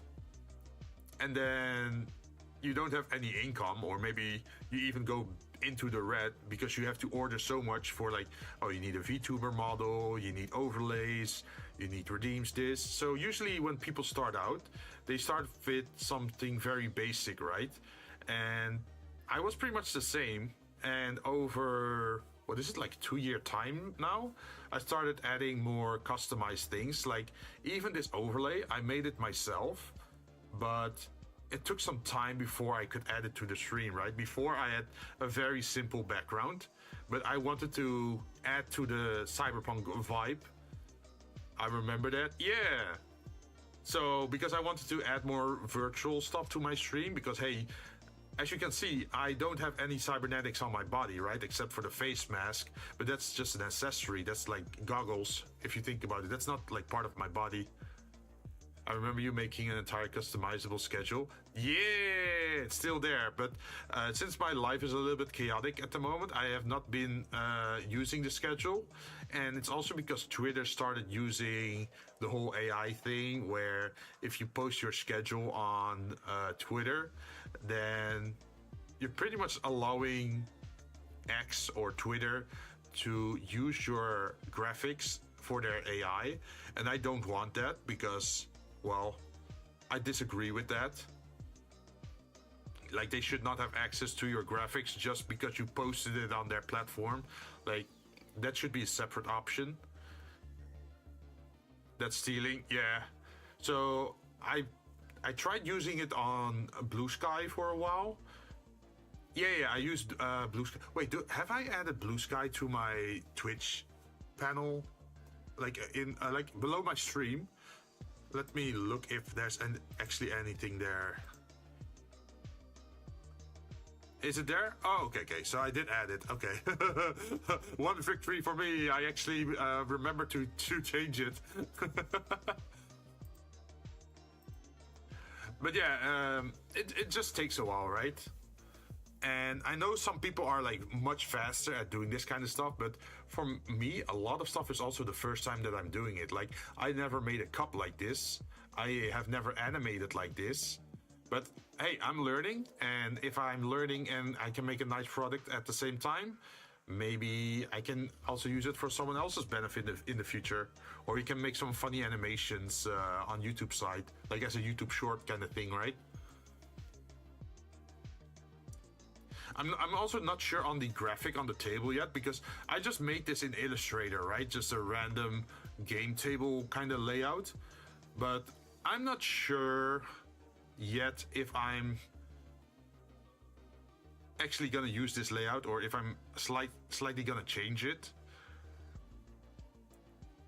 Because it would be funny to do multiple things on this table. Like, oh, you can reveal the dice, or maybe you can do cards. Like, you have to guess the card. Like hearts. What are the cards called again in English? Like, you have hearts. You have ace. No, ace is a type of card. It's the A card. Ace. Oh wait, it is ace? Ace, spades, hearts? Yeah, that one. So imagine if you could play a game where you guess the card, and if you guess correct, you get something or something. Wait, it's not ace? Oh, okay. Hearts, spades, clubs, and yeah! So imagine you could play a card game like that, or maybe I could find someone to make illustrations based on the tarot card system, and then you could just pull a tarot card every stream. And that like that benefits you somehow, that gives you luck or maybe bad luck. That could be cool, right?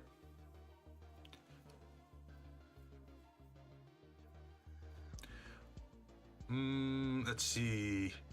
I think a slot machine kind of thing could be cool as well, with like custom illustrations on each value, because you have like, you know, there's the typical 7, right? And then you have the bar and you have the coin.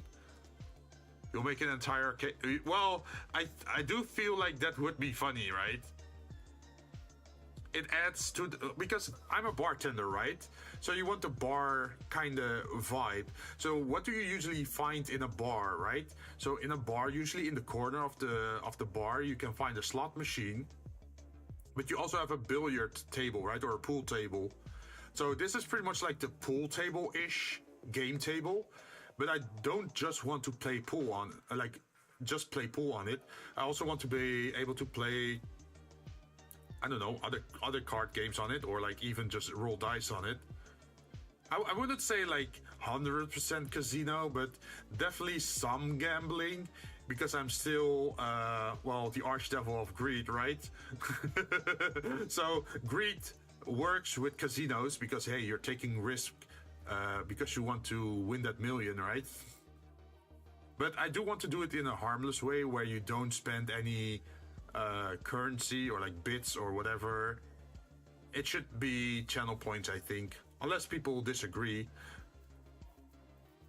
But I'm not sure like how to return value if people would use bits, because hey, it's entirely possible to do redeems on bits, I think. And I've never tried it, but I think it's possible. But I don't think I should, and I should not encourage gambling with actual money. It should just be channel points, because that's harmless. If you just watch for an hour or whatever, like 20 minutes, you already get like 40 channel points back, right? It was also that I was like thinking for a very long time, like, how can I make redeems more unique to my channel? So before I had more sound redeems, right? But then I was thinking like, well, sound redeems, everyone can pretty much do that, but it's not unique to my channel, right? And it also clutters up my redeems a little bit. Like if I have 20 sound redeems, that's gonna take up a lot of slots, right? So I was thinking like, oh, I can maybe automate certain redeems. So for example, if you type out nice or smooth, then it automatically triggers a sound just by you saying it.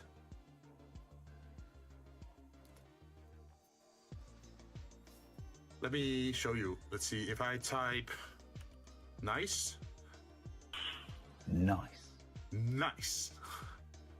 Or smooth. Smooth is like the wrist sound effect.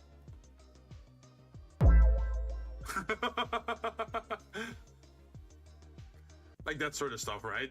It's just funny to have that as a hidden sound effect. Like the moment someone says that, hey, that looks nice, then you hear the sound effect like nice. So it's no longer like an active redeem that you have to use channel points for. It's just a hidden redeem that triggers once per minute at max. Maybe you could add that as a 7TV emote. Oh, I've seen people do that. Oh, you mean like if someone does the emote, then it plays a sound effect? That could be a thing. I could add it. But I don't think my on-screen chat supports it though. So you see the chat above my head, right? I don't think it supports 7TV, I think.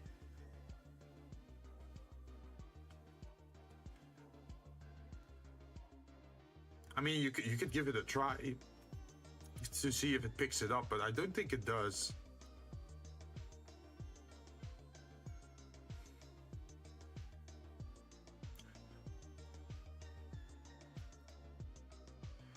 Let's see, I had another redeem for the sound.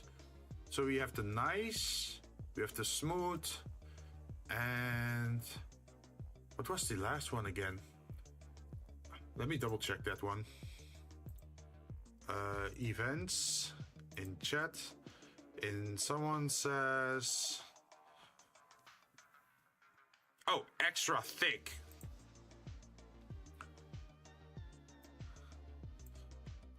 It should be this one. Let's see if it works. It does not. Why does it not work?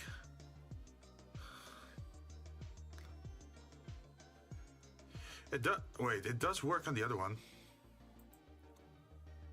Why doesn't it work on this one? Oh, is it because it's an OR? Wait, if I save it like this, will it work then? Planning some stuff with friends? No problem, no problem. I'm just trying out the... I am not hearing the extra thick. Why is it not playing? Okay, let's compare the conditionals. And then the command, the audio.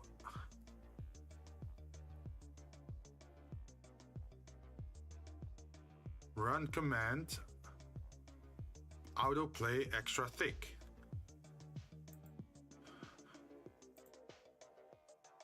So why is it not playing it?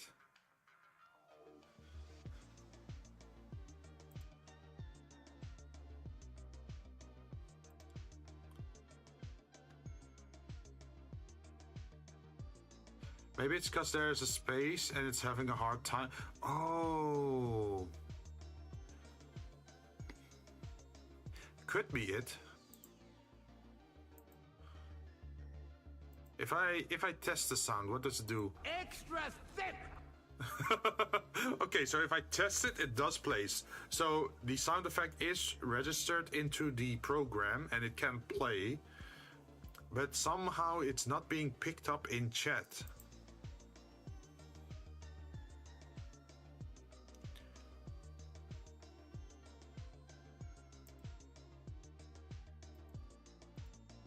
So why is that?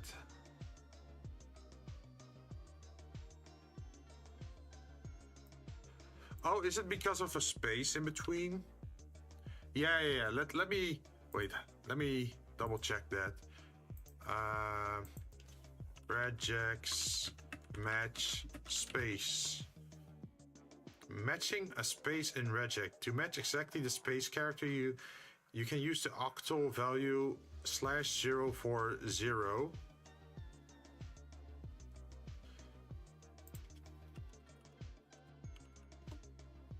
Let's see if I can actually get it to work.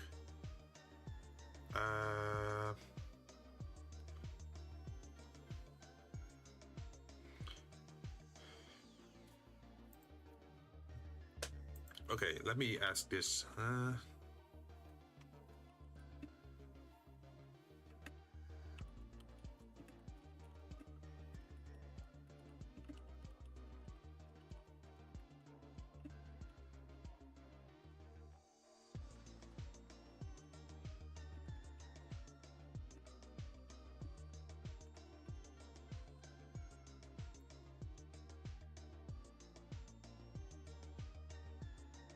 I feel like you could just put thick and it would have the same extra effect. Yeah. Let's see. To properly match, use... Oh, it has to use a slash. Or /s. Matches extra as a whole world. Matches one or more space handles extra space. Or matches thick as a whole world. So we could use then the one with the S and then also the thick. So it triggers on both extra thick and thick. And then we say it on OR, and then we add another clause to the message, and we also do regex. Imagine that we were doing Photoshop, we did 3D modeling, and now we're also doing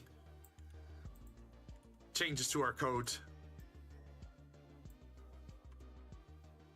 Okay, so /b thick /b, or /extra /s plus thick /b. Save. It should work now. If you say thick. Wait, does it trigger only when the whole message? Well, if it's a specific line, so it shouldn't trigger on extra, and it shouldn't trigger on normal thick. Like if I said thick in a message, does it trigger? Yeah. See, even if it's part of a sentence, it still triggers, because I enabled that it is fine if it's just thick. If I remove the second line, it would only trigger on extra thick, and that extra thick could be part of a line. Like if someone says the entire sentence like, oh, she looks extra thick, then it would still trigger the sound effect. If it's, but there is a cooldown on the sound effect, because you don't want to get spammed like 10 times a second with like the sound effects, right? So for each sound effect, I think I put like a 1 minute or 2 minute cooldown on it, so you don't hear it too often. But hey, we fixed it. It's working. We also have. Okay, so we have to change this one as well then, because we had a spacebar there as well. So, okay, let's do this. And then we do this. So now we should be able to do emotional damage as well. Just, it shouldn't matter if it's like capitalized or small, but if you type out emotional damage with like DMG or DAMAGE, both should work.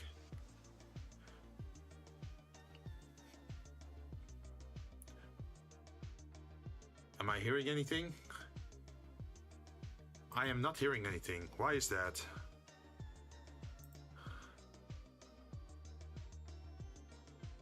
Yeah, it should work on both. Why is it not working on both?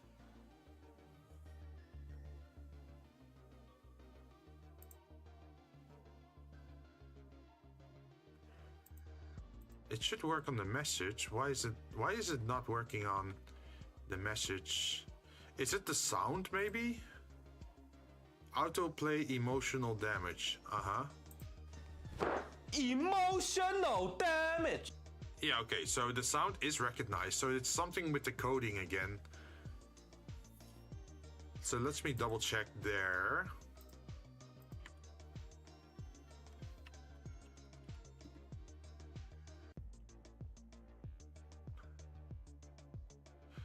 Oh, it's the incorrect placement of /B.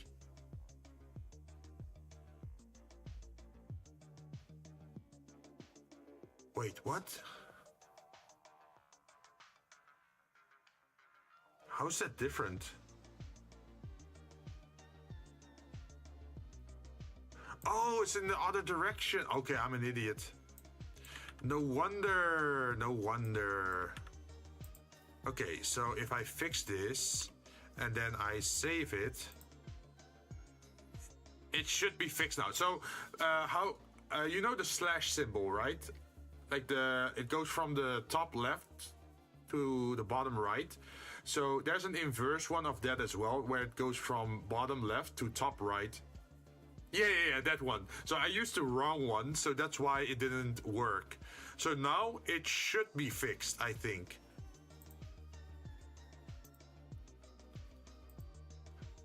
So altogether, we have sus, we have extra thick, we have emotional damage, we have nice, and then we have Riz.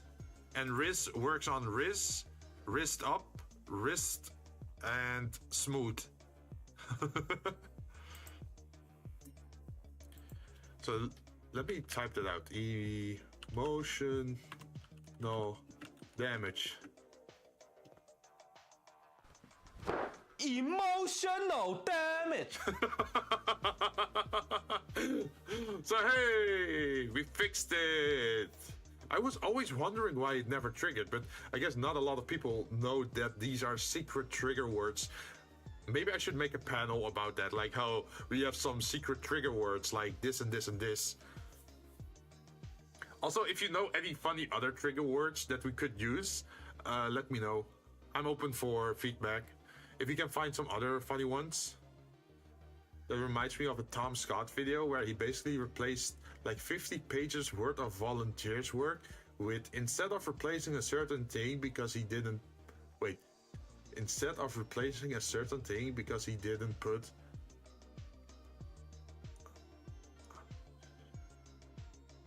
he basically replaced it because he used the wrong one.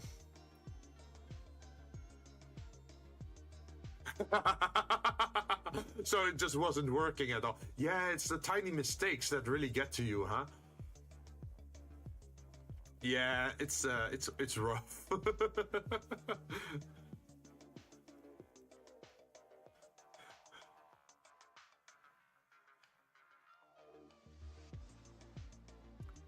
But yeah, I'm not sure like which other trigger sounds to use yet. I'm still looking around because it still has to be like they have to be words that fit with the stream, right? With the vibe of the stream, and that could actually have some use cases. Like I know some people just use random sound effects, but then you think about like, is it actually ever gonna be used? Oh, let me play the sus one as well.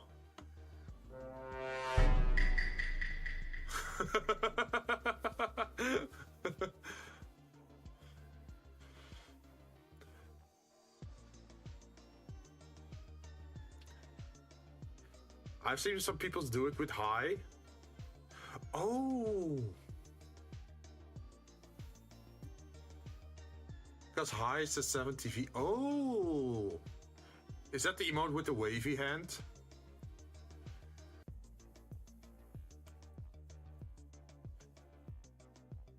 Oh.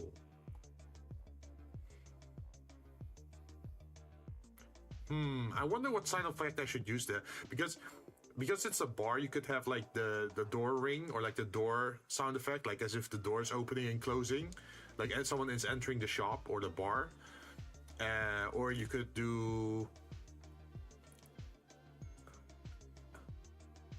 That would be cool. Yeah. So what this program allows you to do is, if there is a chat user's first message, we could trigger a sound effect on that. So if it's a first time person talking, we could do that, or first time for the stream.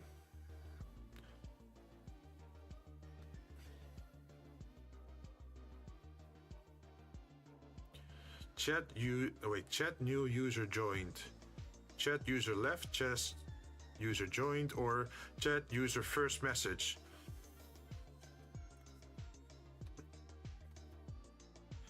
Like, I shouldn't do it for every joint and every left, because then you're gonna hear a lot of door noises. But if it's just first message, that it's the very first time that someone is talking in the chat, you could do a welcome or like the door sound effect. That would be cool, because then you don't hear it too often, right? Oh wait, never mind. If you get raided, sometimes you could like have like 10 new people talking, and that's a lot of doors opening and closing. That would be kind of insane though. Well, maybe if you put a cooldown on it, right? So if a group enters, it still only plays it once, and then it goes on a 5-minute cooldown. Oh, 5 minutes wouldn't be bad. Like you hear like the door opening once every 5 minutes. That could fit. But yeah, I have to look around then for the sound then. I mean, if you put the volume pretty low, it's not that disrupted even without the cooldown. Well, you do want to future-proof it a little bit, right? Like, I think having the door open 20 times in a row doesn't really make sense if it's just one big group of people joining, right? Because, hey, they would hold open the door and then everyone gets in, right? That's my logic, at least. So I was thinking like, hey, if it's a group of people, maybe if you put a cooldown of 1 minute on it, then you only hear it like once a minute or once every 2 minutes. I think that would work better probably. But I'm tired. Did I already enable the raid shield? I should double check that in case someone like starts raiding me in the last minute. But hey, I can add it to the list of things I can look into to see if we can make it work or not.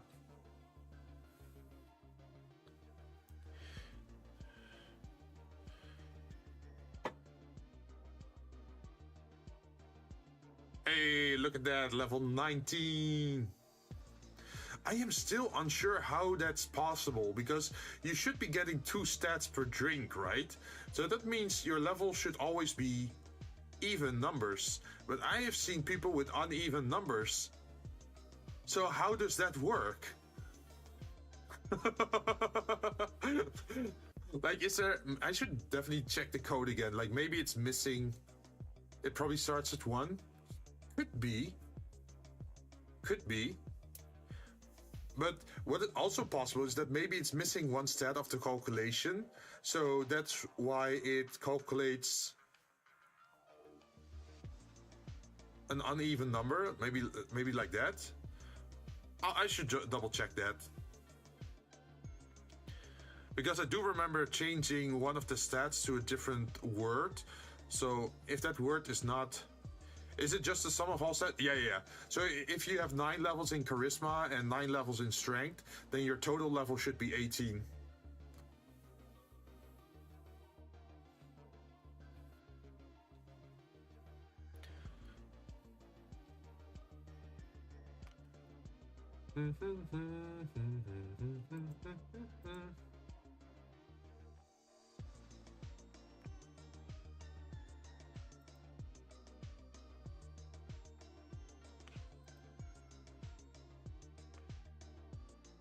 Yeah, my level should be... Wait, so it's adding 1 level higher than it should be? So maybe it does count it. Maybe it does start counting from 1. I mean, it would make sense, sorta. Like, in how many games do you actually start at level 0, right? Usually you start at level 1.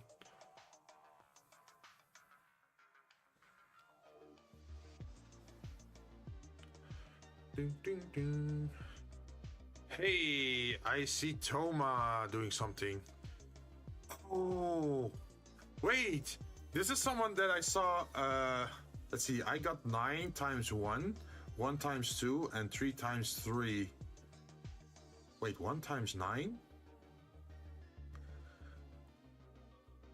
Wait, you got 9 points in 1 stat, or 9 stats having 1 point?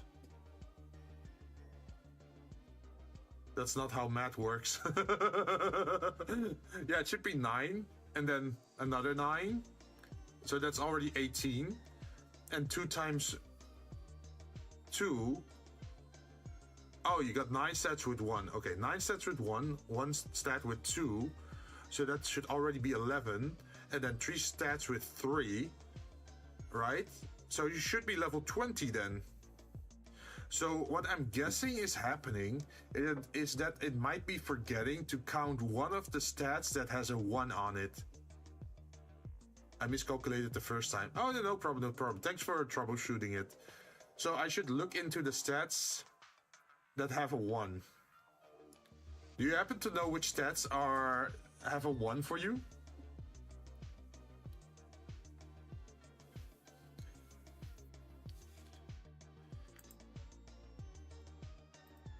Let me see.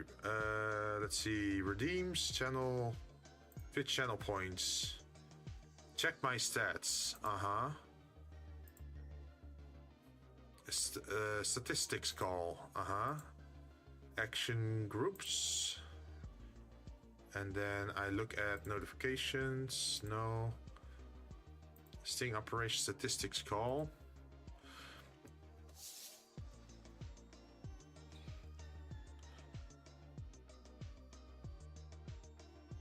Let's see, 2 on reflex, 3 on perception, charm, and style. So those should be good. Special identifier. User stat strength plus user stat vitality, user endurance, user stat stamina.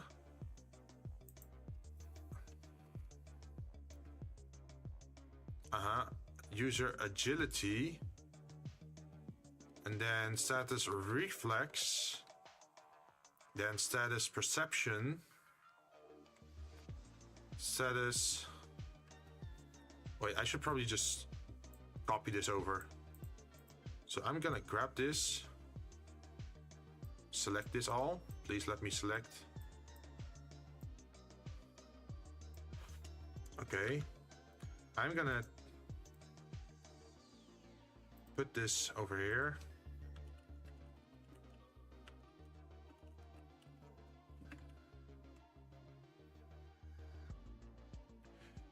Yep, that's 14 stats. So we have strength, vitality, endurance, stamina, agility, reflexes, perception, willpower, focus, implant capacity, wit, charm, fame, and style. It should be 15, right? So that means we're missing one. Let's see. You did say strength, vitality, endurance, stamina, agility. We have reflexes, yes. Do you have perception? Yes. Do you have willpower? Yes. Do we have focus? Yes. Do we have implant capacity? Yep. Do we have wit? I don't see wit. I do see charm though. Fame. Wit, that's a 0 for me. Okay, so wit and fame is there, okay. Let's see, wit, charm, style. What are we missing then? I need to look up in the system. Let's see, events. In the action groups for the drink stats, yes.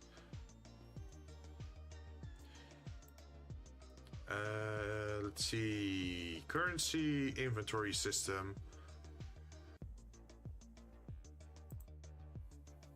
Strength, vitality, endurance, stamina, agility. Might as well troubleshoot it now before we send people out to raid, right? Okay, I see strength, vitality, endurance, stamina, agility, reflexes, perception, willpower, focus, implant capacity, wit, charm, fame, style. And the last, I think we're missing luck. Yeah, I think it's luck that we're missing.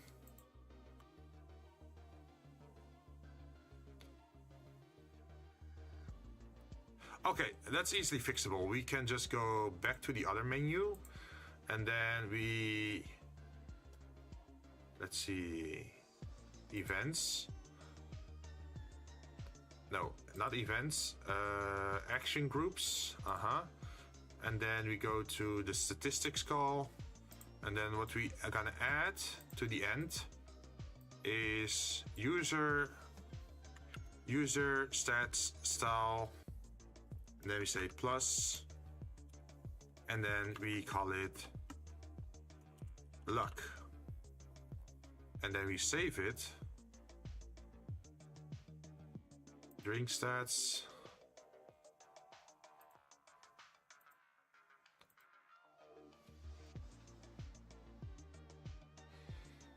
Let me double check if it's showing it correctly then. Let's see.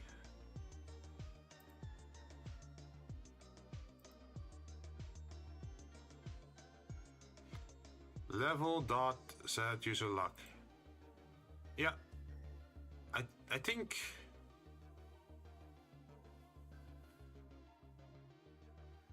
I think we have it now. Let me double check with the drinks as well.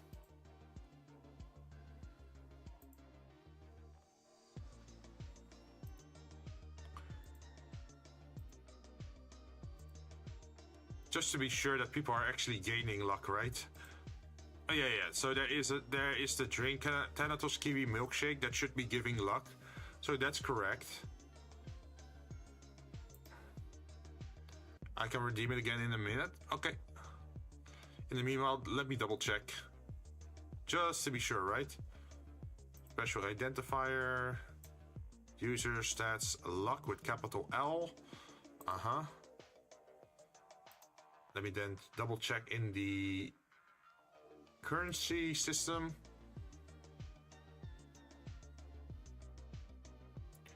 In stats. And it is indeed luck with a capital L. Okay, so it should be working now. You should be higher level now. So it was counting the luck stat. It just didn't show the luck stat. Hey, there you go. You're level 20. Okay, so for everyone, it just showed luck 0. I guess everyone thought they were being very unlucky that they never got the luck. I leveled up by doing nothing. No. You earned it. I am glad that it actually remembered it though, but it just didn't show it. Like in the overlay, it just didn't add it to the calculation. So on the individual stats, it did show it, but on the total level, it missed a stat. So I guess people are actually much higher level.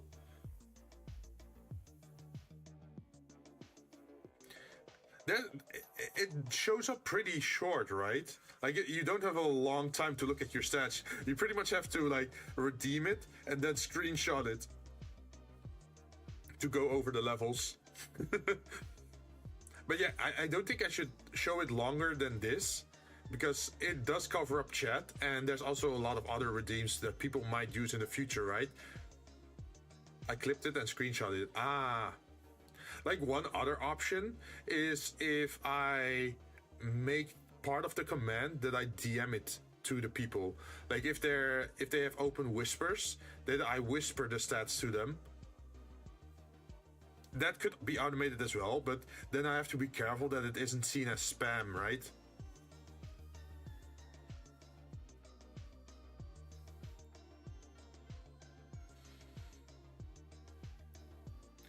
Because if people are redeeming it a lot, and it keeps getting sent to your inboxes or like your DMs, then the auto system might pick it up as spam. That's probably not good. Okay, so since we fixed it, we actually, yeah, we're done pretty much. At least for today.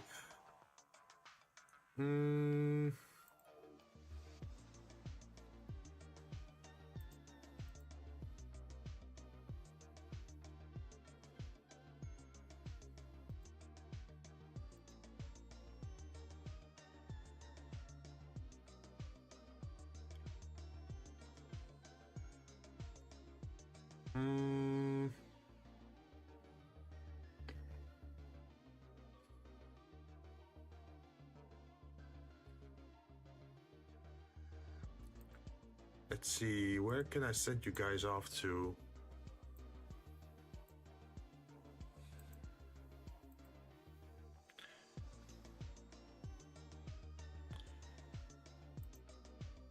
Are they still streaming? Oh yeah. So this is a VTuber that I saw, I think yesterday, through Shigeyoshi, that they recommended this person. Apparently, they have a pretty good voice. They're also doing software, but today they are playing Warframe, apparently for the first time. So I'm gonna send you guys off over there. They have been playing for 5 hours and 40 minutes though. So I'm not sure how long they're still gonna stream, but Might as well rate them right for the first time to show some support. My whole browser crashed for some reason. Oh no! But yeah, let's send you guys off and have a good time over there. And I'll be back again on Friday to play more Enshrouded. I also picked up the game's Sailblazer, and I think maybe we're gonna play that on Monday with Shin, Laser, Dean, and John. So if you're interested in that, check in Monday. But for today, I am out. See you guys next time. Bye-bye.